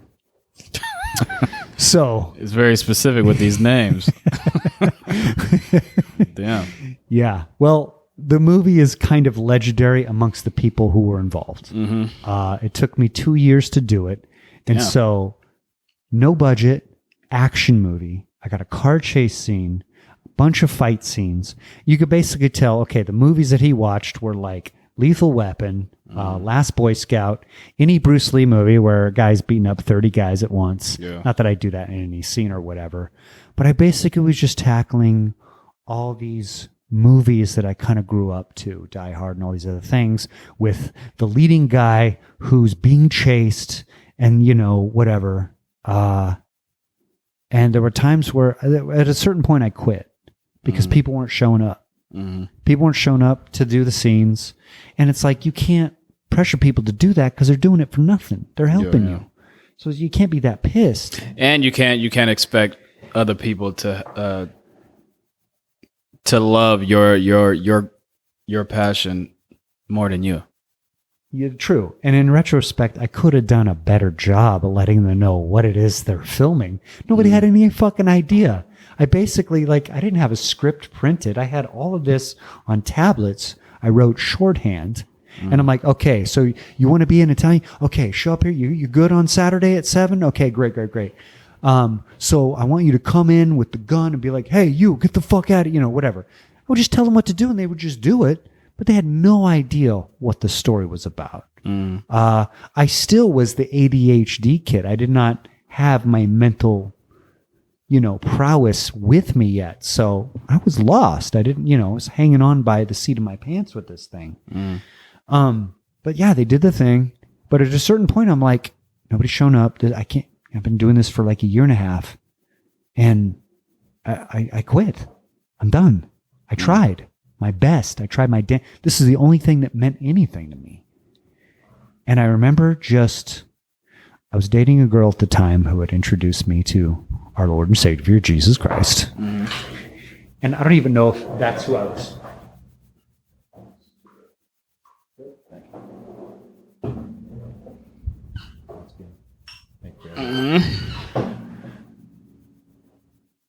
I just had a prayer. I just basically said, God, I don't talk to you much at all, but this movie means everything to me. I spent the last year and a half trying to make this happen, and it's more important to me than anything in my Marine Corps, anything being this or that or whatever. This is what I want to do. Please, I will sacrifice anything. That was key. I will sacrifice anything to get this movie done. Please help. Now, strangely, the next day, people started calling me. And I know it sounds like that would be a great wrinkle to make my story sound interesting. This really happened. The next day. One of my gangsters guys called me and said, hey, I'm sorry I wasn't available the other day. Do you got anything you want to shoot? Swear to God. Like, holy shit. And the current did change. Now, I'm not trying to evangelize anybody out there or anything like that. This is not a sales pitch. This is what happened. And things started rolling after that. The significance, though, of me saying I will sacrifice anything did kind of come into play. Because shooting happened, things fell into place, and I basically was at a point where I had everything in the can. I had about 45 VHS tapes in boxes of the raw footage that I was going to have to scrub through. And I thought I was going to edit VCR to VCR. I had no idea what the editing process was going to be like or how long it would take. I had no idea what I had. Yeah. But I had checked off all my shit. I wanted to go shoot one final scene. I'm like, I just want some awesome truck stuff. So there's this place at the end of the movie where I go to fight these 3 supervillains. One is Billy Sugarfoot Drayton, played by Mark King, who was a real kickboxer. It was a martial arts fight. One guy who was basically Billy Drayton. He was a Marine Corps sniper. And then the 2 others were these bounty hunters. I had to fight these guys. It was almost like a video game in a way. So you're in the movie? Oh, of course, yeah. Are you the star of the movie? Of course. Never mind. I asked that shit. Isn't everybody basically? Yeah. So I go down and I fight these guys, but I wanted to, on this dirt road, do better stunts with my truck. I wanted to be in a hurry to save this girl and fishtail my truck, right? I roll the truck because you do it all the time and it's nothing, but when the camera's rolling and you want it to be good and your adrenaline's up to make it dope, you put a little extra on it. And so this road had these 2 medians on the side, and I basically fishtailed. I steered too hard, and I recorrected too hard and went up, off, wasn't wearing a seatbelt, rolled the truck, jacked it up. Somehow my arms did not come out of the truck and get mashed. I'm lucky to have come out of that. No problem. And it's footage I wish I had, because Ed had the camera and he's running over. And it's all, it would be great, like reality TV stuff or whatever. It's like, you're all right? And I'm all messed up. I'm like, I ruined my truck, whatever. So here's the asterisk to I will sacrifice anything. It was the last shot. My truck is totaled. I'm like, I'm fucked because I still have 1.5 years of payments on this thing. And I'm headed to Okinawa, and it's like, this is a problem. Turns out, I had basically, because I was, military has a Navy Federal Credit Union. I don't know if that was what you partook in, but gives you opportunities you never would have otherwise. Yeah. So my truck payments were coming out at like $350 a clip. Per month, and my insurance was like around the same price. It was just $700 for this truck a month. And it turns out that after the first year, my insurance was up. So those payments stopped coming out, and so that $300 that was coming out of my account started going towards my truck payment, unbeknownst to me. And this is the crazy shit. My truck, which was supposed to be another year of payments, actually had been paid off because of this like a year prior and started going into this X account. So it turns out the money that I didn't know that I needed for editing, which was around $700, $800, was the money I got from basically selling the carcass of that truck that was left over and the money that went into this X account. So when I went home on leave before my 1 year overseas, my goal was to get a hard copy of Vengeance of the Hunted to everybody that helped me out. Now, if I think about those end credits, that was about at least 50 people, probably more.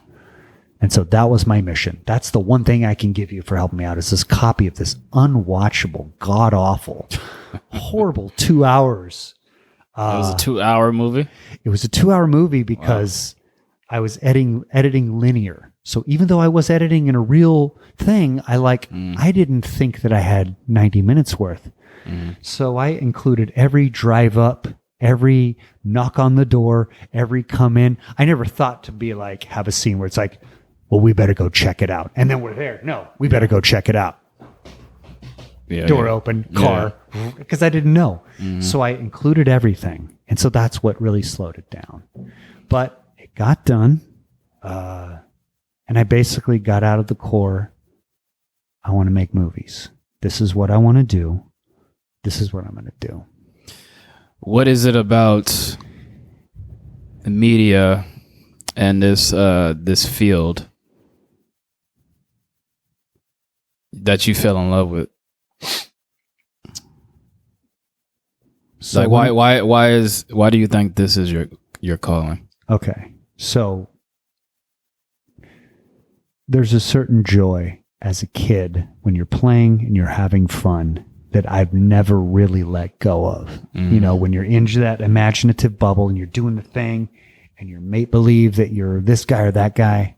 And I will say the Raiders of the Lost Ark as a kid. It's a good movie. It's my grail. That was it. That was it for me. That was my thing. And so as a kid, I thought I was going to be the ninja. I thought I was going to be the archaeologist. I thought that's what I'm going to do in life. As a kid, I thought I was going to go around in black clothes, stalk around, find other people that are dressed all in black clothes, and we're going to fight to the death over nothing. I really thought that was my occupation at 11, 12. Now, you know, you realize, again, when you grow up, that's not what it is. But I realized what it was is that I wanted to make films. I wanted to control that narrative. Okay, now we got it. And so once I made the movie, this is what I want to do. But ultimately, I wanted to get back to that place where I'm creating, I'm having fun, and I'm in that world. So really for me, it's about pursuing that feeling as a kid. Like I'm free, I get to create, I get to do this. And of course, as a man, of course, there's that part of you that wouldn't mind some celebrity or a film festival or just a culture around it of like-minded artists. And we're all trying to make it. We're all trying to get this done. Is doing this, I mean, I know you just explained that, but is there a little bit of part of you that says, okay, well, this is a space where I can still be childlike? Because you said, like, when you were growing up, you didn't want to put the toys down. That's right. And in the entertainment business, acting and movies and all that shit, you can still have a childlike mind and create shit. Yes. Like, there's all these cartoons and children's movies are created by grown adults with a childlike imagination. So do you think that's kind of I'm not saying it's all of it, but do you think that's a very important part of why you chose this space to excel in? For kids? No, just for you in general. Like, this is a space where you can still have a childlike mind and still be childish, basically. I've been fighting for that most of my life. Even in making Vengeance of the Hunted, yeah, I've been trying to get back to that place. Yeah. Now, you can't really do it because from age 1 to 7, you're in that theta state. You're in a trance. You're literally downloading information. That's why everything from 1 to 7 feels like a dream. When you think about those thoughts, it's like, it's wondrous, right? And like, I used to go out and just see the sun and just be enamored by it. And the memories of that. Now, granted, some better than others. If it's a nightmare, of course, then it's super dark and like, you know, some type of, you know, horrible movie. But I had those moments where when I was in my imagination, nothing could get to me. And so, yeah, it's been my dream to do that for a living. Now, the industry's not set up for everybody to succeed. Yeah. Everybody wants to be the director, right? Everybody wants the glory. Everybody wants to be the lead actor. But when you become a real technician and a real, you know, person of the industry, you're like, man, I just want to be part of a project. I just want the synergy. I just want the people. That's the next level. But it's like, there's so many spots for that type of thing. Yeah. If you really want to be that, you got to make your own movie. I mean, that's my formula. The Sylvester Stallone way. Well, I don't know if they want me in here, you know, but I could make my own movie. And, you know, of course, that's not how he really saw it. But, like, he did it. He put his script together. He somehow, like, by hook or crook, got that shit done. Yeah. That, to me, is the Rocky story. The Rocky story where, you know, he's the underdog. I mean, I think that's why there's so much appeal there. because the man that made the movie is totally in line with the character that he wrote, which... Stallone wrote that? I believe he did. Okay. I guess you can't quote me on that. I believe he wrote it. He directed it? Yeah, I think so. Oh, wow. I didn't know that. Wow, we don't know shit. Oh, but I believe so. But the point being is that it was his idea, and he was going to be in the movie. He got the movie done. That was his movie. I can't call whether he didn't have help with the directing. But to me, that was always it. Because my grandma would say, and my grandma, she was the most wonderful person, but, she had some old ideals. Well, darling, you got to know somebody to make it in the industry. And she would take us to the movie lots or whatever, but that stuck with me. And that fucked with me. Oh, you got to know somebody? So you're basically telling me, Grandma, that I can't make it right now? With all due respect, fuck that, Grandma. I didn't say that, of course. She was my angel. Yeah. But with my work pushing forward, my work was saying, fuck you to that. I'm going to get it done. I'm going to that's it. That's the key. So I want to make sure that we've covered all of our bases before I get into any other movie or stuff. What year did you get out of the military? 97. 97. So after you got out the military, what did you go straight into movie making? No. I spent some time in Southern California fucking around. I basically fell in love with a woman who basically hustled me a little bit. And I moved in with her, but we moved in as not in a relationship anymore. Okay. But when I went to Okinawa, Japan for my year overseas, I was still in love with her. I was still whooped on her, basically. She'd basically... Japanese woman? No. This was a redhead with copper skin. We worked out because... You want to shout out her name? Nah, I can't. There's certain people I have to protect. All right. We'll stay. Her name starts with a V.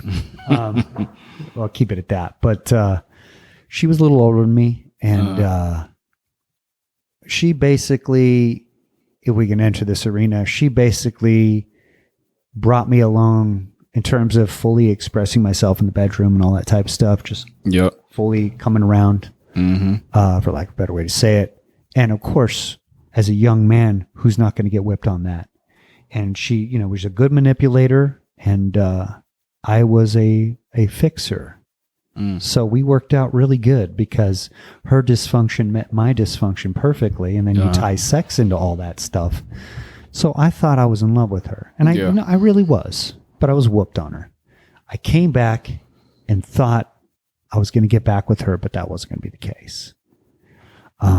So I eventually, after spending some time in Southern California, I moved back home, doing some odd jobs, security jobs. That got boring. That's when I got into the restaurant stuff. And then I was bouncing in Walnut Creek. I was bouncing for a place called Abernathy's, which no longer exists, but live bands would come through there. And that was probably like the golden years of you still have your life ahead of you. But you've arrived as a man, kind of, and it's just one of those party times. It's like in limbo of being older and being younger. You're right in the center. You got the best of everything. You got women around. You don't know what you have while you have it. Yeah, it was a great time. You didn't try to be a police officer since you were MP in the military? That really wasn't what I was supposed to be doing. The MP thing... Everybody kind of knew in my platoon. They saw me as a shitbird because I wasn't committed to being a great military policeman. Yeah. I never wrote one DUI. And there were people that were laughing, getting in DUI writing contests. I didn't like that. And if I'm just to quickly go back to MP school in Fort McClellan, Alabama, I didn't even like the way the Marines kind of changed already. We went to MP school, and I just got off the Semper Fidelis Band of Brothers thing at boot camp. And when I got to military police school, the tone kind of changed. Things were different. People weren't marching anymore. And I was starting to feel like there's more, and rightfully so, for that occupation, but it was kind of like a us against them kind of mentality. Now, we could seg with that. I don't want to take it too far, but there was something that didn't set right with me, and it just was not the job for me. I was not confident enough in myself to say that I'm righteous enough to tell someone else what they need to do. It didn't feel right. Yeah. I performed better when I was doing marksmanship instruction, coaching for rifle, pistol, helping people execute on the range to improve their cutting score. I'm helping people. That felt right. The MP thing, it just wasn't a good thing for me. So yes, I could have gotten to any law enforcement, FBI job, any of that stuff. I could have gotten into any of that, but I'm a creator. I'm a filmmaker. That's what I want to do. That's my thing. So now, what are you working on now? Shows. Yes. Okay. It's been a kind of a tough evolution, but I realize, God, how do I get into this? My characters are 6 inches tall. Explain that. What do you mean by that? All right. So there was a way that I played as a kid with my imagination, right? Mm-hmm. So even when I had to get rid of my toys, I'd be in class, and I would basically started using my hands as characters. So you see this guy? Face, right arm, left arm, chest, legs. That's a dude, right? Mm-hmm. There's another dude. So they're fighting, right? Yeah. It's about the weirdest thing you're about to know about me. But I did that all the time as a kid. Growing up, and if I had nothing to do or whatever, I get locked into doing it. I'd be in class doing it, and people watch me. Some people would join in, but that was just, oh yeah, that's just Jason being Jason. But people got it, and they were into the stories, like, oh, who's boxing who? I'd have boxing matches. I had full sports leagues at home. Baseball, football, basketball. And here's the thing. I'd roll dice. What kind of pitch, what kind of swing, all these other types of things. And so I didn't even know the outcome to some of these things. Probably should leave that at that. But it was always incumbent on me to put it in my movie. So the movie I tried to make when I was getting out of the Marine Corps, which evolved a lot, was called Last Second Film Project. And I wanted the movie to start with the kid. You're with the kid, and we're inside of his creative world. We're seeing what it's like for him to do, to draw, but we're seeing it through his eyes. Mm-hmm. He's doing this. We're seeing it through his eyes. And then the ADHD thing where he's in class, he's trying to learn, he can't. Then he evolves these characters, and then he just starts making them do stuff, and that carries on. And so I always wanted to make shows with these guys, but I never followed through with it because I'd already written it into the beginning of my movie, which never got finished, by the way. I spent 10 years trying to make this movie. Damn. From somewhere around 2004, 2005, I was using my GI Bill, was taking film classes, acting classes, the whole lot, until they wouldn't let me take any anymore. Now, you got to take some regular gen ed subjects, son, whatever. So basically, I worked on this movie. I was trying to make another Vengeance of the Hunted, but evolved. In 10 years of my life, basically, this was the most important thing in my life. And as you evolve, the adult side of you is like, well, you know what? I would like to entertain some more lady company. I'd like to live more comfortably. I like to know that I'm not skating financially. That part of you that wants some structure so you can relax for a second was starting to kick in, right? So the movie ended up kind of dying through a bunch of things, but I lost some stuff on a hard drive. I had the movie 2/3 edited in a hard drive, lost the hard drive. So not only did I lose all the imported footage, I lost the edits, I lost everything.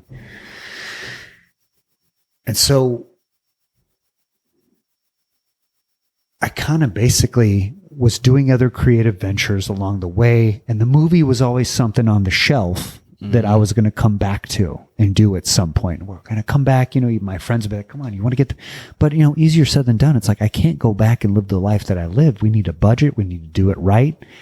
And unfortunately, this is not where I'm an artist. I'm not a marketer. I'm not good with money per se. This is the area where I always feel like I need a producer. I need someone who knows this shit that can keep me in line, help keep me focused. I need a business-minded person to do this because I'm not good at that part. In that aspect, I am still the child. Yeah. So I kind of moved on. And I could actually say, suffice it, a couple of projects and an acting career that I tried to get going. I feel like we could just push that forward to COVID. Because when basically everybody was winding down to shut down from work and like everybody kind of knew we're going to have a shutdown, quarantine's going to happen, everybody's going to be stuck in their homes. Most people were shitting bricks. I was like this. All right, I'm going to get paid to work on my screenplay, get my movie going again. And you know what? Enough of this. I'm only a filmmaker. Fuck this YouTube shit. It's time for you to evolve, old man. It's like, there's this ego thing for everybody where it's like, you're this and there's a reason why you can't do that. Yeah, that's a question that I have for you. Have you ever thought about, did you ever think about starting off small? Because you jumped head first into making a movie. That's commemorable, obviously, yes. Thank you. Because a lot of people just can't be like, you know what? I'm waking up, I'm making a full 2-hour fucking movie with no experience. Yeah. So I commend you on that. But most people will start off, I want to make a movie, but I need to learn the game first. Maybe I'll work on a movie set as a fucking assistant or something, or maybe, and then from an assistant, maybe I'll start, I don't know, being like learning like casting and like producing, and then next thing you know, I want to learn. I want to work with these motherfuckers in this film editing room where they do all that shit. So like learning little different aspects, and then for years, the next thing you know, it's basically the whole story of I started at this magazine and I was an assistant, right? And now I'm the editor of the goddamn magazine, right? You understand what I'm saying? So did you not think of going into this field that direction? Jordan, are you trying to bring common sense into my life? A little bit. Shit. Because if you would have went in that direction, you would have learned, like, it takes this to make a movie. So I'm not even going to waste my time. I'm not going to lose all of this footage. Mm-hmm. I'm going to know a camera to film. I'm going to know how to edit all this shit. I'm going to know what it takes to pull this scene off or what I need. And you know what I'm talking about, right? Absolutely. If I could go back, yes. Because even after all this time, I just put myself through basic photography school because I still didn't know exactly what white balance was, frame rate, all these things. I kind of didn't know. But you said, why not learn? And I guess that was the key word, is even to this very day, I have evolved mentally, my ability to take notes, learn, speak my words. I am a 2.1 evolved version of who I used to be. Yeah. Which has required a lot of different things to get my brain where I need it to be. But the stigma in my mind, the setting, the compass still says, it still is programmed to lean away from things where you're going to have to learn. So whether it's still true or not, the belief system in my mind veers away from things that require a lot of learning. And when I look at something that I need to learn, like, for example, right now, I've tried to do all my editing through Premiere with these finger characters that I'm making. I need to get on some After Effects shit. Yeah. I need to get on some special effects. And I'm yearning to like reach out to someone who I could call and be like, hey, I'm having trouble with this 3D camera tracking. Can you hook me up? I still need a guide. I can't just do tutorials because I have follow-up questions. This is actually where I'm at. So the things that I didn't learn now, I'm having to learn, even though I've got 40 scripts for episodes and shows in the books. My ideas are coming in. I even journaled it basically this morning. I drew a train getting ready to go through a tunnel, but the train kind of crashed and it's T-boned the tunnel and the cars keep hitting it.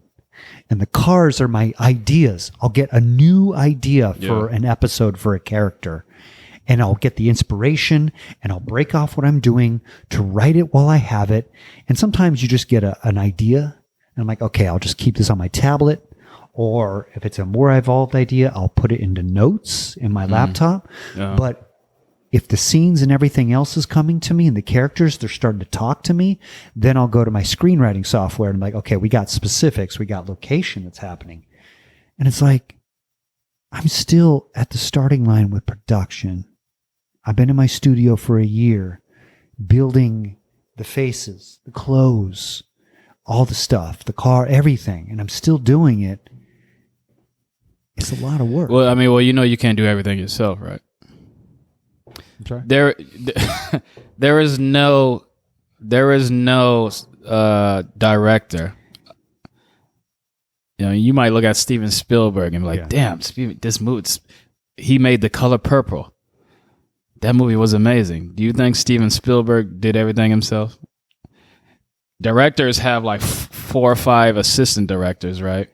Yes. And then they have productions and costume designers. So they basically, that's what I think. Like when I do this podcast, right? I'm doing everything myself. But eventually I would like to be like, oh, because I'm not really good at editing. I don't know shit about sound or video. But eventually I would get to the point where I can hire or work with someone who sound is their thing. All right. Editing is their thing. Like these people are who is their thing on these specific topics, you know?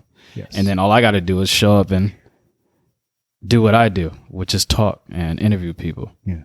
So I do think you probably are like, oh, this shit is, I'm making this movie. I got to do everything my fucking self. But I feel like you should have trust. And I don't know if this is the scenario or not, but have trust in other people where they can be like, yo, let me do this for you. And you feel, and tell me if I'm wrong, all right, you probably feel like, no, this is my story. This is my idea. I like things a certain way. And it's hard for me to put my idea in your hands. You just hit the nail on the head. That's exactly it. I did study psychology. Yes. Trust. I'll leave that at that. That was one to pour a drink on, though, because that's my work. That is my spiritual work moving forward. Is taking my hands off the wheel. Yeah. And allowing. And coming full circle with what it is I'm trying to intend for myself, what my intentions are for my life. I want meaningful people in my life. I'm looking for my soul tribe. So the genius who's working by himself hour after hour after hour, that's who I am right now. And I don't want to be that. So I realized basically when the ideas were coming in faster than I can produce them. And it's like, I feel like the universe likes speed. When you get the inspiration for an idea, you're supposed to act on that shit. Like a gateway's been opened up and the timing has been set forth. So now you got this idea, you need to take that and deliver. Yeah. And it's like, I feel like I'm getting these things down, but then I'm putting them in this bank and I'm still at the starting line, like with these basic production needs. So I will tell you, I broke my way and I said, okay, I need help. I need help. Now, the ego would like to think, well, man, you envision yourself accepting this award for this great journey you went on because you were all the people in the credits, right? Yeah. Well, I built the sets, these mini sets, and I did the thing, and I did this all, you know. You want all the credit, yeah? Well, I'm ready to trash that shit because I realize my main goal right now as a 50-year-old, because what the pandemic and everything else, and also just being 50 has brought to me. Is that our alarm? No, don't. All right. What it's made me realize is that I don't want to die with my music still in me. I have a movie I worked on for 10 years and none of that footage. I mean, I've used some of that footage on my vlog and on my Instagram to just show, hey, this was a fight scene. But the ideas of the movie, which are great, may never see the light of day. And Denzel Washington, I listen to a lot of motivational stuff, you know, these motivation hubs where you hear a lot of quotes. Yeah. I love that stuff. And Denzel Washington had a quote that I'm like, oh man, that's on point. He says, well, what if you have these ideas that say, hey, we want you to make me. And then you get to the end of your life and you didn't act on those. Those ideas are going to be there to be like, hey, we came to you. This is a real quote. I don't remember who was interviewing. We came to you to be brought into this world. And you didn't follow through. We come to the wrong person. That's the nightmare for me, is that I had the opportunity to give birth to all these things. Because here's the thing that separates me from certain artists is that a lot of people just want authorship for everything that comes through. I believe the creative process is an iris that's opening to endless intelligence and information, which we may call God, we may call source, we may call something. I don't know. Different discussion for a different time. But you're basically, when you get inspiration and it's like just starts pouring out like this vein, do you think that's just you? Again, different discussion for different time, and I'm not allowed to ask questions, but I believe it's not. Okay. Because I remember ideas that I got, inspirations that I got that I didn't act on. And then I see them happen 2 years later, almost to a point, and I'm like, that fucker got the same idea that I got. Yeah, I understand that, yeah. Except I fumbled the ball. I fumbled the snap. They took it. They were ready, handed it off, touchdown. This is about how long it would have taken for me to produce this.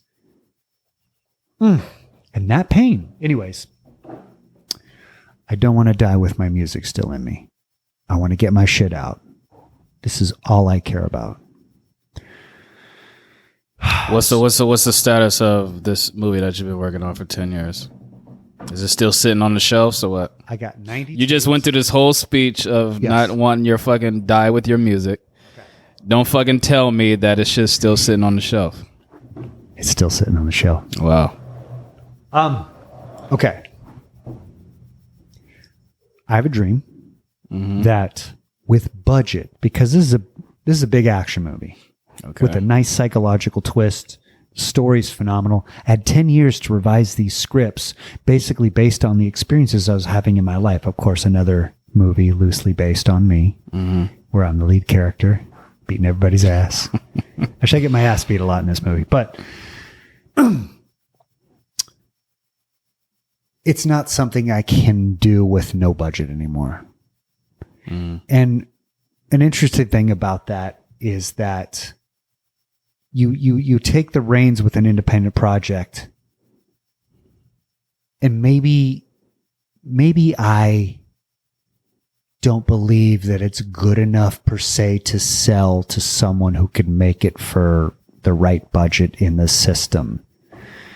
Maybe I believe that because I'm a tactile person who kind of understands things through building. I'm actually not a visual person. I found this out recently. It took a shaman to tell me, you're actually not a visual person.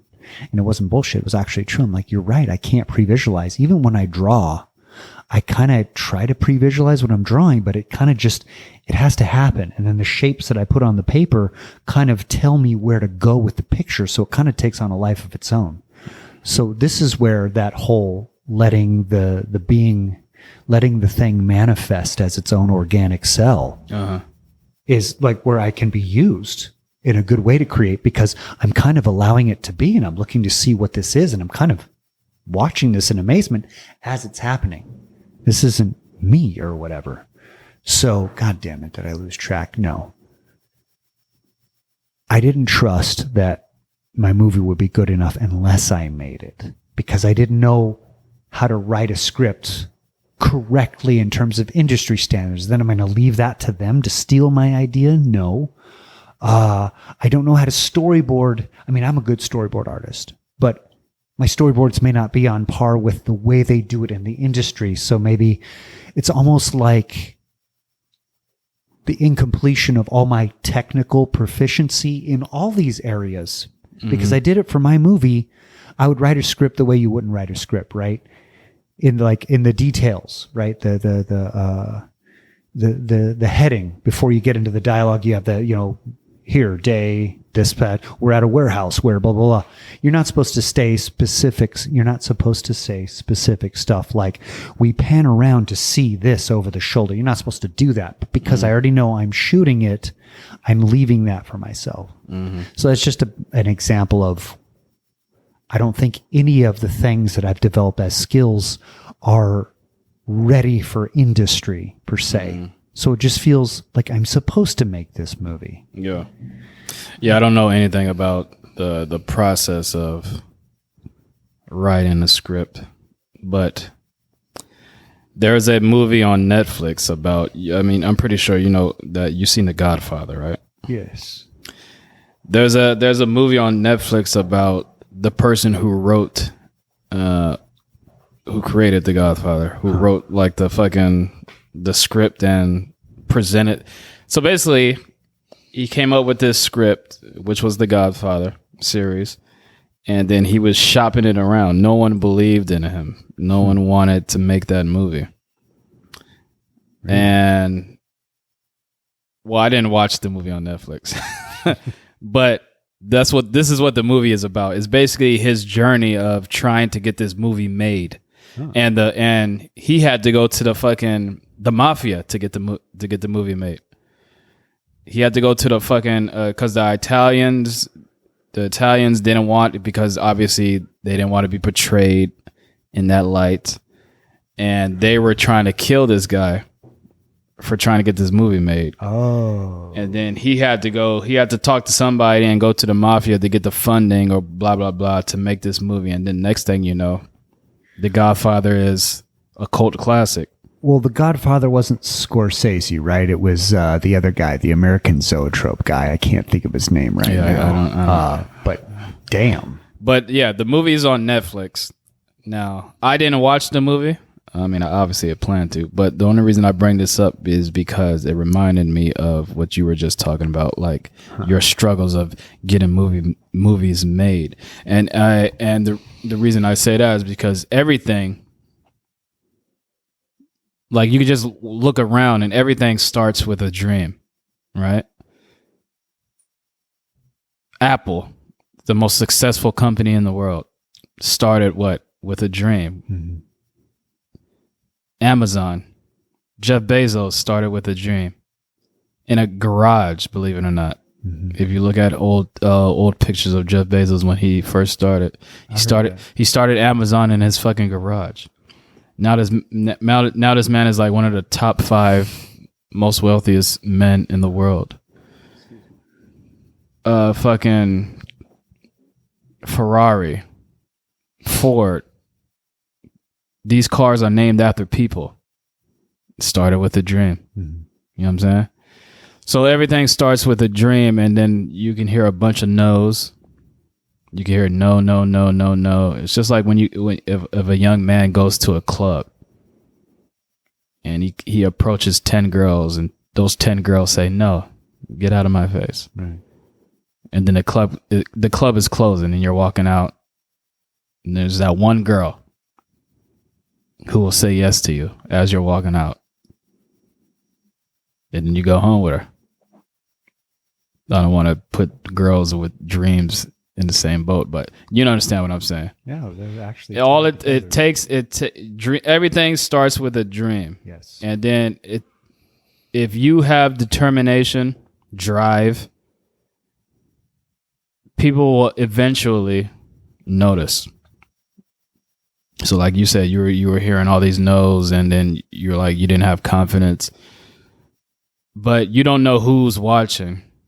There might be someone who's like way in the background that you don't even know about who's watching you. And it's like, yo, I see this guy, but I don't think it's his time yet. I want to know if he's really invested in his dream. And he's just going to sit back in the background and just watch you. He's going to watch and see if you give up. And if you don't fucking give up, he's going to be like, you know what? It's time for me to put my money in him. And next thing you know, he's cutting you a check for $2 million for you to make your fucking movie because he sat back and watched you struggle and you didn't give up. And believe it or not, a lot of businessmen, these investors, they have millions and millions and billions of dollars that are just laying around. They have more money than they can spend in their whole lifetime. So they're like, oh, how can I invest? They're just looking for shit to invest in. These fucking people in fucking Palo Alto, these are billionaires and millionaires. Just sitting in their couch, just looking for shit to invest in. And they're scrolling the web. They're looking for the next best thing. And they're throwing thousands, hundreds of thousands, millions of dollars to just random companies, startups, random people, because they don't want to miss out on the best thing. Shaq said, I'm going on a rant right now, but Shaquille O'Neal, you know who Shaquille O'Neal is, right? I think so. Shaquille O'Neal famously said in an interview that he had the chance to invest in Uber when it first started. Not even when it started, when it was being pitched to different like millionaires and shit to get funding. Shaq had the chance to invest to become like a part owner of Uber, right? But he was like, I don't see it. And next thing you know, Uber is what it is now. And Shaq said that's one of his regrets. Instagram. There's multiple celebrities and millionaires, billionaires who had the chance to invest in Instagram. And Instagram is what it is now. And they fucking regret not doing with Instagram. So basically what I'm saying is your dream might be small to you, but there's always somebody. Like when I do this podcast, I don't know who's listening. Oprah might be listening, might listen to this episode. Hey, girl. We don't know. So you don't know who the fuck is listening, right? And then someone who listens to this randomly and be like, you know what? I like Jason's story. I fucking relate to his childhood. I also had a dad that I didn't like. I also had a mom who was a fucking alcoholic. The fact that he went through all this and boom. And I also respect that he was in the military and he's pursuing his fucking goal. You know what? I want to invest in this motherfucker. What's his email? What blah, blah, blah. And then next thing you know, he reaches out to you. Next thing you know, you have a meeting. Next thing you know, you're working on you're at Universal Studios in Studio A and making this movie that you've been working on for fucking 10 years with the backing of a millionaire. So that's all I'm saying. And I don't even know why I went into this rant, but I think it's something that everyone, plus you, need to hear, plus myself. Yes. Well, part of me was thinking, I have something I want to say to that, but the other part of me was thinking, that was a beautiful close. If you wanted to be at a close, I could shut the hell up and we could let it be at that. I will let you choose, but I do have something to say on that. Go ahead. Most all of my life, and this might be like the helpless child syndrome, I had this idea that someone was going to see my talent and reward me for it. And I remember I saw an episode of The Brady Bunch when I was growing up, where the whole family's getting out of their station wagon with the wood panels on it and shit, and they're going to the grocery store. And there's this guy with glasses and a bald head, I think it was, and he's sizing them up. And he's like looking at them like, man, it's like, like this is an interesting family or whatever. And eventually the whole thing where they become singers and stars and celebrities, that part of the Brady Bunch, which maybe some of you know, but like it put this idea in my head that someone's going to see my talent. And like, I've always had this, like, it's this savior complex thing. Like, someone's going to see your talent and they're going to give you the money to do the thing. And it's like this hope that I've been holding on to. And I really would like to feel that way. But I feel like for me, it's fool's gold in terms of in my own idiom. That's a part of you that's waiting and hoping for someone to save you. And in my graduation of becoming a man, that's a great idea. And I think someone will invest. And I think if you make yourself valuable enough of a commodity, then what my grandma said comes true, but not in the way that you saw it in that negative light. You got to know somebody to get in. Well, right. But if you make your product good and you develop that momentum and you stay on the right side of the line, you will meet the people. You will be introduced to them. They will see what you're doing. And at some point you will align with those. But I feel like there's work that I'm supposed to be doing first. And I'm trying to limit like what I attract to. Well, no, there's still work you need to do. But the savior complex thing is something I had to realize I was doing. I'm waiting for someone to save me, almost like some kind of helpless child. I'm waiting for, like, I even used to imagine I'd just be sitting at the bus stop when I was a kid. And then some guy's running and he drops a bag of money. And then we see a cop car go by. And he just robbed a bank and he drops some money. And I open up the bag and there's money. Like, I used to imagine things. I dream of that. And I realize it's that, please do. It's that part of me that's dependent as a child on somebody saving me. And I realize my work is to take ownership. You're going to have to man this thing. You're going to have to do it until someone shows up to help, which could bring me back to the whole, you should get some help. You should get some help, right? I did an outreach recently. I went onto Facebook, and granted, I probably didn't do a good enough job, but I finally said, okay, I want to go out and get some AFX people. So I searched through some Bay Area filmmaking groups on Facebook to be like, hey, and I wrote this really good thing. I copied and pasted it in a few of them where it's like, hey, I'm a filmmaker. I'm starting an exciting new series. I need special effects help. I'm in Premiere, but I need someone who knows After Effects, 3D camera tracking, maybe some Mocha and all these other things. Like, I need someone to, whatever. Sent that. Then I went to like the people, because the work I'm doing with miniatures, there's like this whole world of people that build these miniature, like, I forget the name of them, but like they build these small scale things that would be good for like a G.I. Joe size, like a warehouse or a room or something like that. Like I need someone to help me build sets. I need someone who sews the doll miniature clothing because I need to make this weird outfit that's going to fit on some guy's hand, which if you think about it, this guy's shoulder is by his neck, right? And this shoulder's down by his hip. You can't put a Ken shirt on that shit. You got to so I'm making, and I'm not a seamstress. I'm making these clothes for these dudes. And like, I don't know how to do this. So anyways, I reached out to all these different entities that I needed help from. I was willing to open the gates. And I don't mean to play the violin, but nobody really got back to me, which could say a few things. But I think there are more people out there now trying to make films and content than there ever were.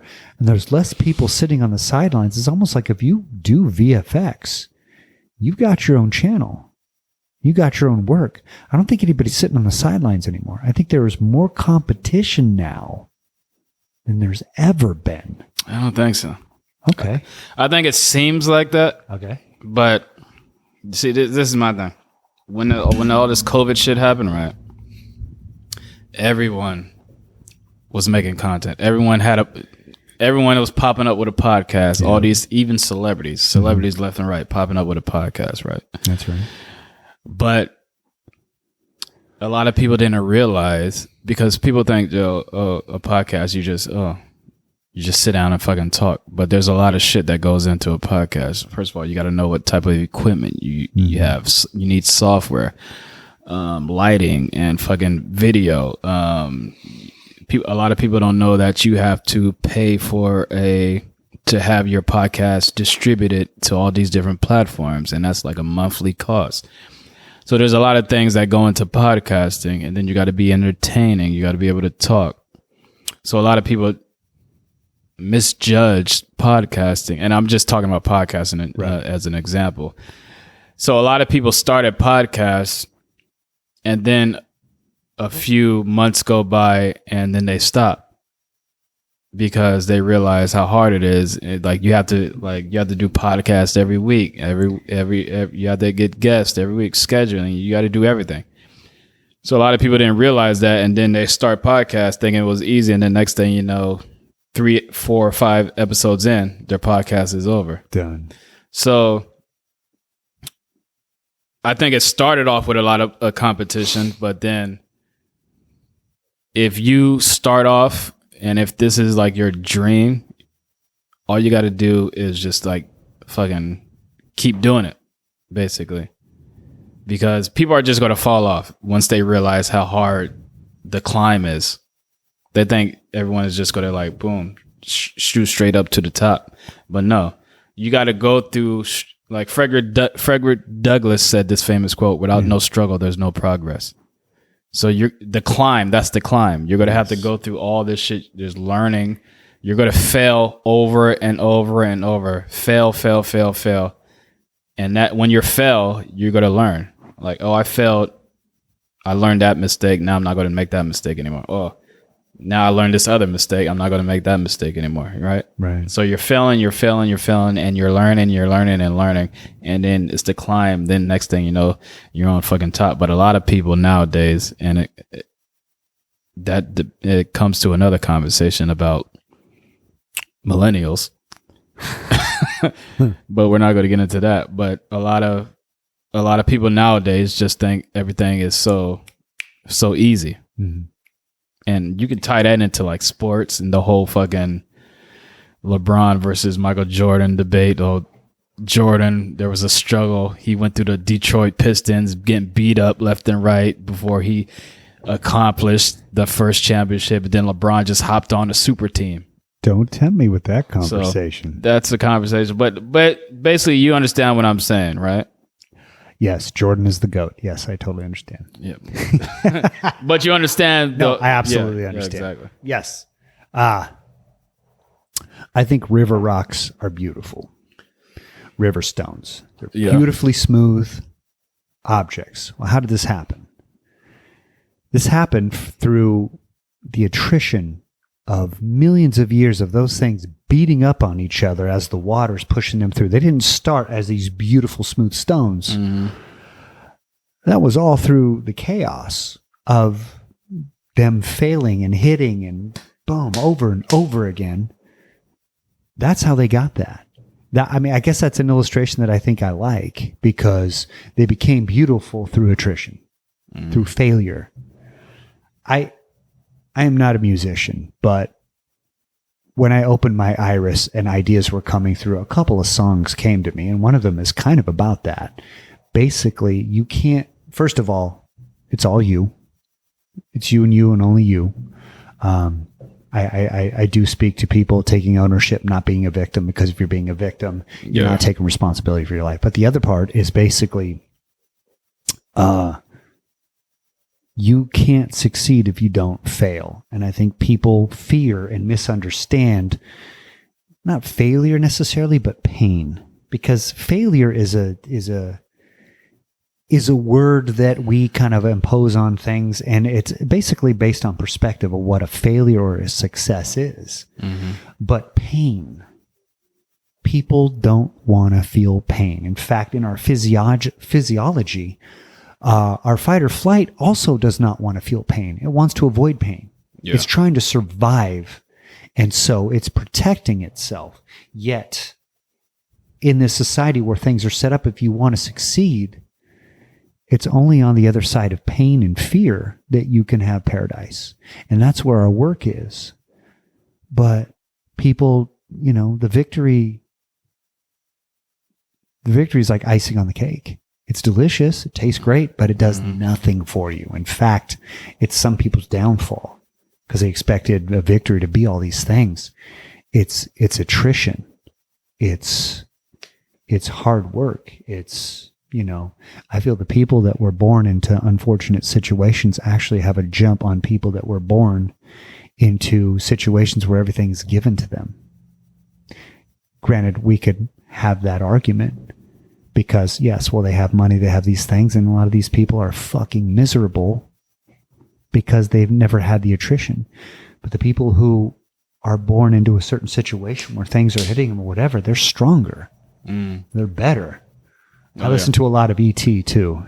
A lot of what? Mr. Thomas, motivational speaker. E.T. E.T. He's a guy you always hear talking to football teams. Earl you gotta, huh? Is it Earl Thomas? Yes. Okay. You gotta succeed as bad as you want to breathe. I know that he is like one of those beautiful river stones. Yeah. And whenever I listen to him, like I know he's coming straight from the heart. And he's a beautiful man. He's a perfect example of that. Where do you get what inspires you? What do you get motivation from? Ooh, good question. Keeps coming with the good questions. Where do I get inspiration from? Fudge. All right, we're going to go to a commercial break. No. I was about to say, are we? Well, no, God, no. It's your show. I get it from music. Damn. I might have too good of a buzz on to go too deep in. Just say whatever comes to your mind. All right. We're not politically correct on this show. Okay. All right. I'll go instinctual. I'll answer. David Goggins, Bruce Lee, Steven Spielberg, Hans Zimmer. Where do I get my inspiration from? Denzel Washington. Where do I get my inspiration from? Dr. Wayne Dyer. This is a man who demystified all the religion shit and regurgitated it back to me from great poets and spiritual people of all different walks into a very digestible form to where I could understand God a little bit better.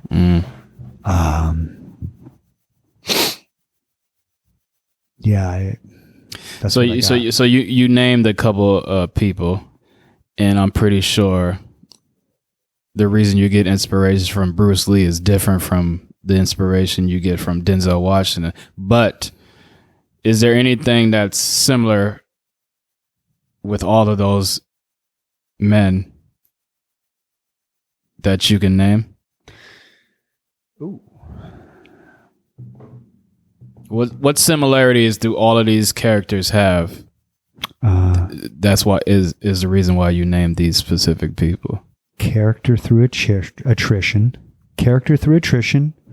A beautiful form of self-expression.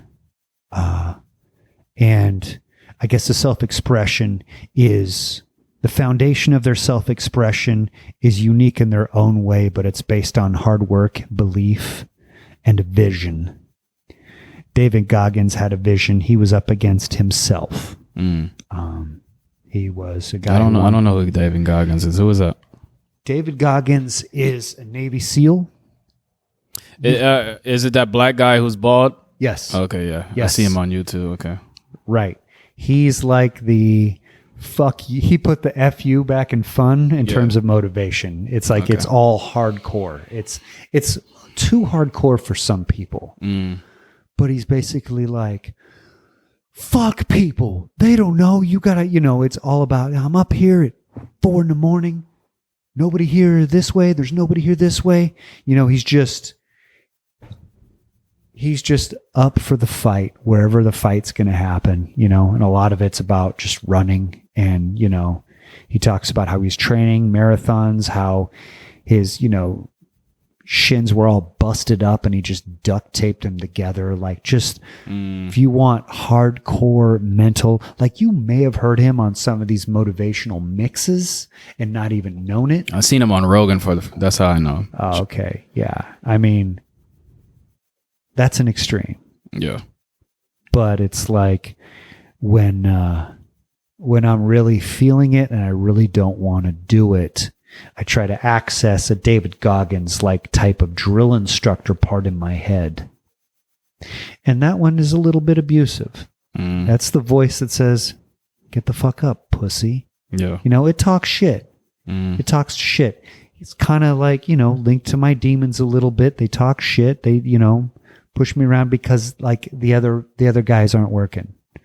Come on, it's going to be a beautiful day. Let's go meet the adventure. Well, when that voice isn't working, then the fuck you voice sometimes has to, rattle my cage a little bit, wake up, get out, that type of thing. So really it's just about showing up and getting it done. But like sometimes, I think David Goggins even says, like motivation is great, but then that shit runs out. What do you got? And then E.T. would tell you, well, you got to have your why. What's your why? When you're depleted in every other way and your demons are upon you and all this other stuff, what is your why? Is it your family? You got 5 kids to feed? Like, what's your thing? For me, it's different because I don't have that. I don't have the wife and kids. My why is, I think that the people that I love, the people that care about me,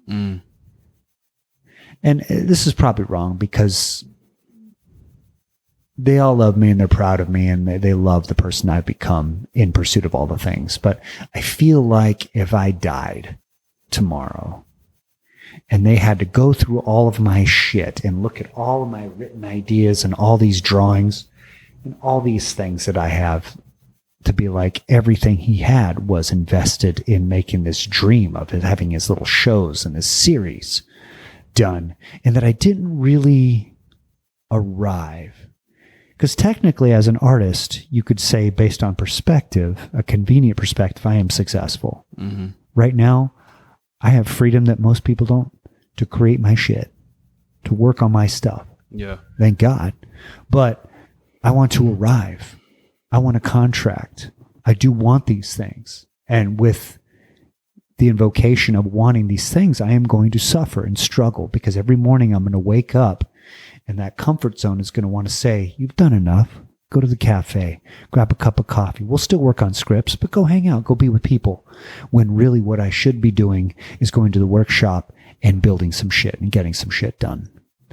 And so I wake up every morning like beating myself up that I could be doing more. And so if I may kind of seg to what it is that motivates me, back to that for a second, there's 2 things that drive me. There's 2 things that I feel that will get me to success. And one of them is that hustle culture, the athletic kind of coaching, ET kind of drill instructor Marine Corps thing. And that is the, hard love. Don't be a fucking pussy. Get it done. Show up. Let's go. Hustle. Let's go. Right? Hustle culture. That's what I call hustle culture. That's one part of my thing. The other part, though, and it's completely contradictory, is this intention thing, this law of attraction thing. May I ask if you subscribe to these types of beliefs, like thoughts become things or whatever? Yeah.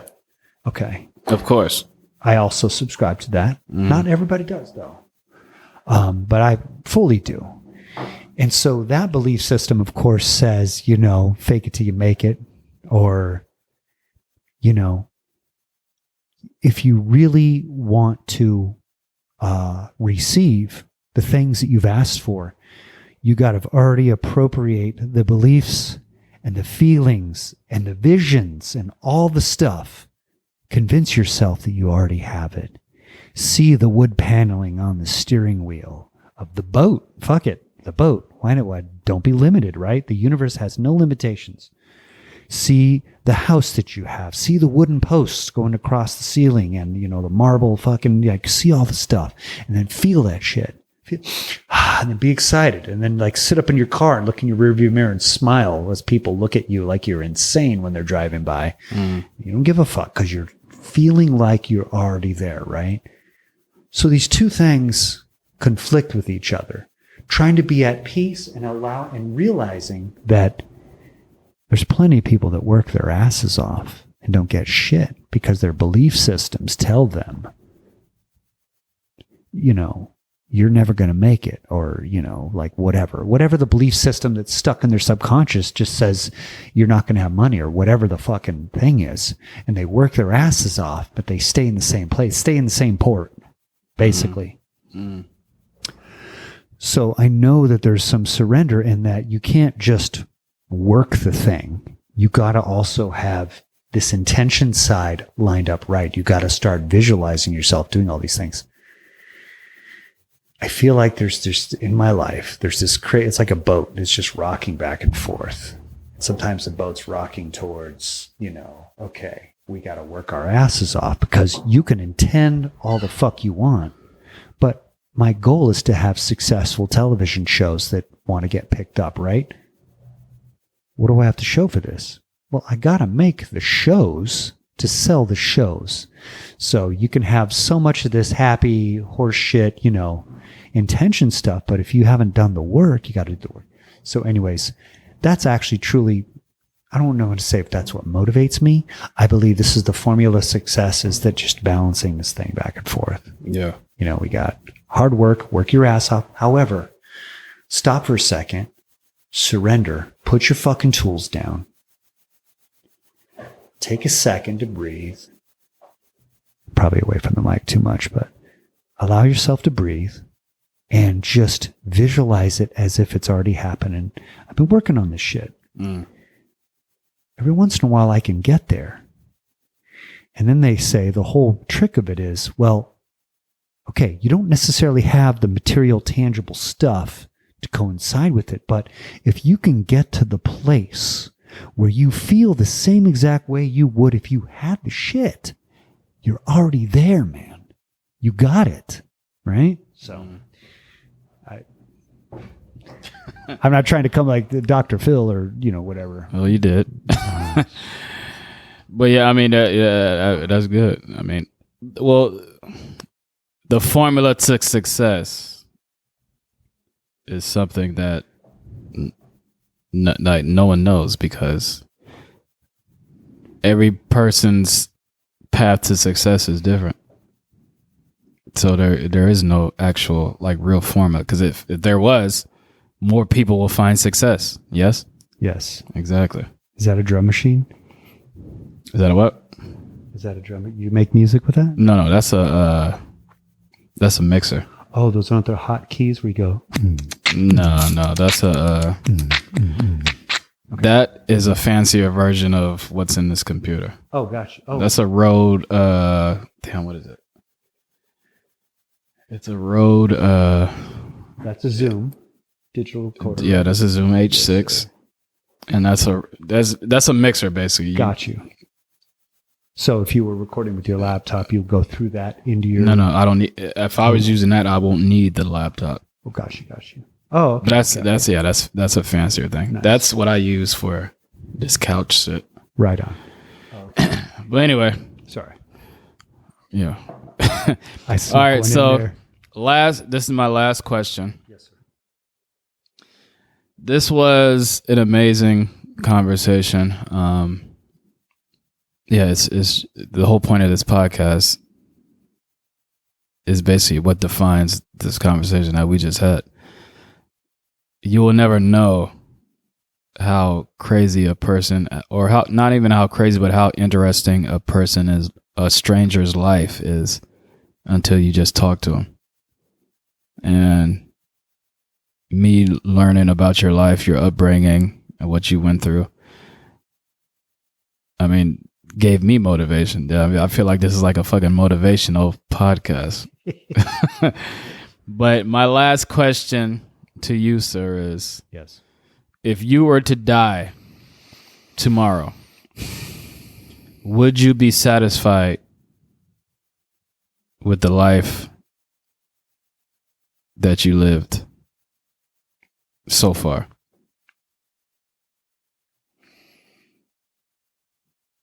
No. No. Okay. I mean, well, you can elaborate. Yeah, let's fuck it. Elaborate. It was on another beautiful close. I don't want to. No, close the interview out. Elaborate. All right. I had an out-of-body experience.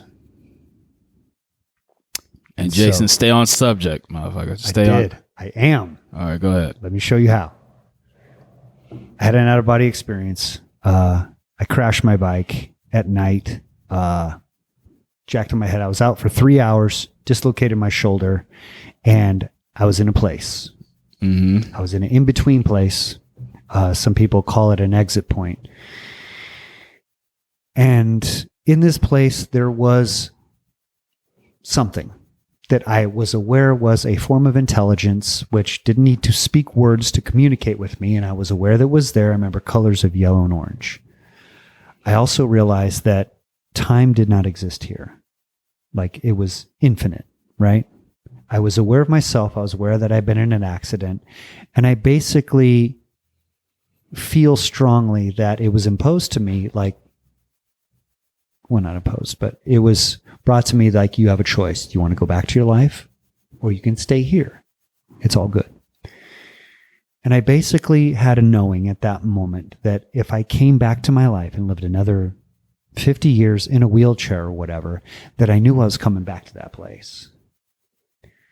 And so with that knowledge, I decided, well, yeah, why don't I just go back? I kind of have this feeling that everything's going to be fine. This is an simplification of a very incredible story. Mm. But I guess I'm trying to contradict myself, because I'm aware of, from that place, that everything is fine. Nothing really matters as much as we make it out to be. We are making this a lot more difficult than we really need it to be. So I am absolutely happy with what I've done and been able to do. My ego says that I have to achieve these things in film and whatever, but the Buddhist Taoist in me is like, doesn't matter. So I'm going to contradict myself. I would be very upset. That's what I'm saying. So I would be very upset. You said you would not be happy about. These ideas came to me, Jordan. And they're still not out for the people to see. Okay. So I have work to do. Have me back in a year. Ask me that question again. I feel I will be much more successful. This is going to be a great year for both of us. Do you want to change your answer? If you were to die tomorrow, would you be happy about the life that you live? Your first answer was no. And it's still no, because I got work to do. I got work to do. Give me two. Let's make it quick. Right. Give me two things. Your answer was no. So give me two things that you would change or will work on or whatever. I'm going to get my shows done. By hook or crook, I'm going to get shows shot. Shows shot and done. Shot and done. Okay. Release the idea to someone who can bankroll it. Mm-hmm. And then I will be in syndication. Okay. Then when my ideas are out there and they're going, and then I get my team, now we can start producing all these scripts and ideas and whatever. I can get these things out. If I died in 2 years having this done. We're talking about tomorrow. If you were to die tomorrow, not 2 years. Damn it. You want your shows done. What's the second one? What's the second one that you would change about your life? Well, I'm a hopeless romantic. Oh, you want kids? I would no. I would like to meet my muse. I don't have a lot of faith in what I'm seeing from women these days, but there's this dumb idea. Are you trying to date like 20-year-olds and shit? I'm not messing with anything right now that's going to get me off track. I flirt. I mess around. See, this is a different podcast, goddammit. Yeah, well, I don't want to... you should go to Thailand, man. You should go to Bangkok is calling your name. You're a Bangkok motherfucker. I can see that. You would thrive. You would thrive in Thailand. I just got back from Thailand, but we're not gonna talk about that. I know you did. All right. Well, anyway. All right. Well, I enjoyed this conversation. I appreciate you coming on. Thank you very much. Tell the people, the thousands and the millions that are listening around the world, where they can find you if you wanna give out your social medias, if you want to give out your email, or if you want to give out your like YouTube channel. This is your time to promote whatever the fuck you want to promote. Thank you, Jordan. Appreciate you. My current channel on YouTube right now is called Jason Wheat, like the bread, WHEAT Creates. And you see this guy with a slate in one hand and a camera in the other. He's kind of flying at you doing a kick. That's my channel right now. That's like a vlog with some stuff. But when I'm ready to release this new channel, I believe it's going to be called Welcome to Fingertown. And that's going to be the whole new hub and channel for this new species of entertainment. So watch out for it. Is there any way that people can see that movie that you made while you were in the military? Is that out anywhere in the world? Okay. So on that channel, Jason We Creates, I made a trailer for it. So you can at least see the trailer. The trailer's dope because you don't have to last through the 2 hours of it. But what if someone wants to see the 2 hours? Is that out? No. So you have the trailer, but we can't see the fucking movie. What sense does that make? Zero. Okay. I was going to release episodes. Okay. I'm going to bring this all to a head right here. Okay. I stopped doing the vlog and I stopped releasing footage 6 months ago because I realized the vlog and editing the vlog and trying to make stories out of these random captures that I did was taking so much time that I was never going to get my real dream done. Mm-hmm. So I decided while I'm in the studio, while I have this opportunity for the very reasonable rent that I do have there, I need to work on my dream. I can always do a vlog. I can do a homeless vlog if I want to. It's still a vlog, but while I have the studio, I need to spend every second I have working on this stuff. So I did put certain productions aside. I have a movie I made during lockdown called The Pallet Heist. It's a movie about this guy who's making shit with pallets and shit, and he's this heist guy, and I shot the whole thing. I didn't finish editing that. Well, if your movies are done, why don't you just fucking put them out on your YouTube page? Would you like to be my manager? You're right. I'm not good at managing, but you're right. Yeah. Probably disagree. Just throw the shit out there. Who gives a fuck? Thank you. And see what. It's like, imagine if, you know who Basquiat is, right? Who? Basquiat. Jean-Michel Basquiat. Okay, well. I probably know of him, but I'm terrible with names. Well, just imagine, well, how can I explain this? Imagine a famous painter. Imagine a famous painter who just kept their fucking... Imagine if Andy Warhol, right? Yes. Just kept his art to himself. Mm-hmm. Because he was self-conscious and was like, oh, I don't think anyone would like this. Just imagine that. Just put your shit out there and just see what happens. Who gives a fuck? You know what I'm saying? I too have been inspired to do work, Jordan. All right, well. All right, well, Jason Wheat, I hope everyone who's listening goes to his YouTube channel, supports him. Hopefully, let's cross our fingers that he will put this amazing movie that he's been fucking talking about while he was in the military, and we can see that shit because he's been hiding it. But whatever, let's pressure him. Everyone go follow him. Do you have Instagram or anything? I do. Jason Wheat Creates for everything. Jason Wheat Creates. Is this one long? All right. Yes. Jason Wheat Creates on Instagram. Jason Wheat Creates on YouTube. Yes, sir. So yeah, everyone reach out to him. And if he didn't say this, but I'm gonna be his manager for the next 30 seconds. If you're an artist, actor, if you're a fucking video photographer, if you're a writer, if you're a college student and just want to intern for some shit and just learn, because a lot of you college students, you need to intern for your fucking graduate class school or whatever, to say you intern for somewhere. Holla at Jason Wheat, and then next thing you know, you guys can create something and build. Because there's nothing like starting with a company that was on the bottom and grown with that company. Don't be like Shaq. Yeah. Imagine if you started at Facebook. And this, I'm gonna go off for a minute. All right. All right. So Facebook, right? When Facebook started, they had the original people that started at Facebook, right? It was Ivy Leaguers. Yeah. When Facebook first started, and these people, you know how rich these people started at Facebook when it was, and then when Facebook became Facebook, what did they do? They sold, and now they're billionaires. But yeah, we're not going to get into that. Can't comprehend that wealth. But yeah, but there's a thing about starting with a company. That's why everyone loves to work for startups. Because you can be like, yo, I started with this company when it was nothing. I shared the dream. Right. And now this company is worth $3 billion or $3 million. And you could say, oh, I'm a founding father.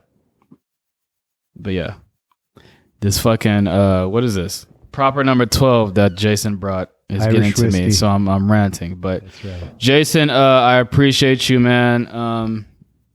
Yeah, it was crazy how we met. It was through emails. I put a random email out. You put the pressure on me. You was like, I wasn't sure you were going to have me. well, I had a shit ton of emails I had to scour through, but you put the pressure on me. You were like, yo, fucking get me on the podcast, man. Why haven't you replied to me? But I tuned in and I'm like, I accepted. I like that. Because that's how you get shit done. That's what I do with other companies and other people who I need to talk to. You have to put the pressure on them. But yeah. Any last words?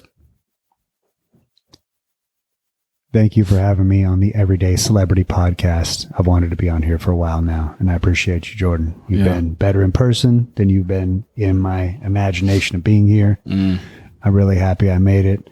I hope you have not like 3.5 hours of shit you have to cut through, but I hope this has been well. I don't edit, so when I push start to finish, that's what people get. Right on. And this is a lot of shit. Thank you, man. But yeah. All right. Well, this is Everyday Celebrity Podcast, and we are out. You.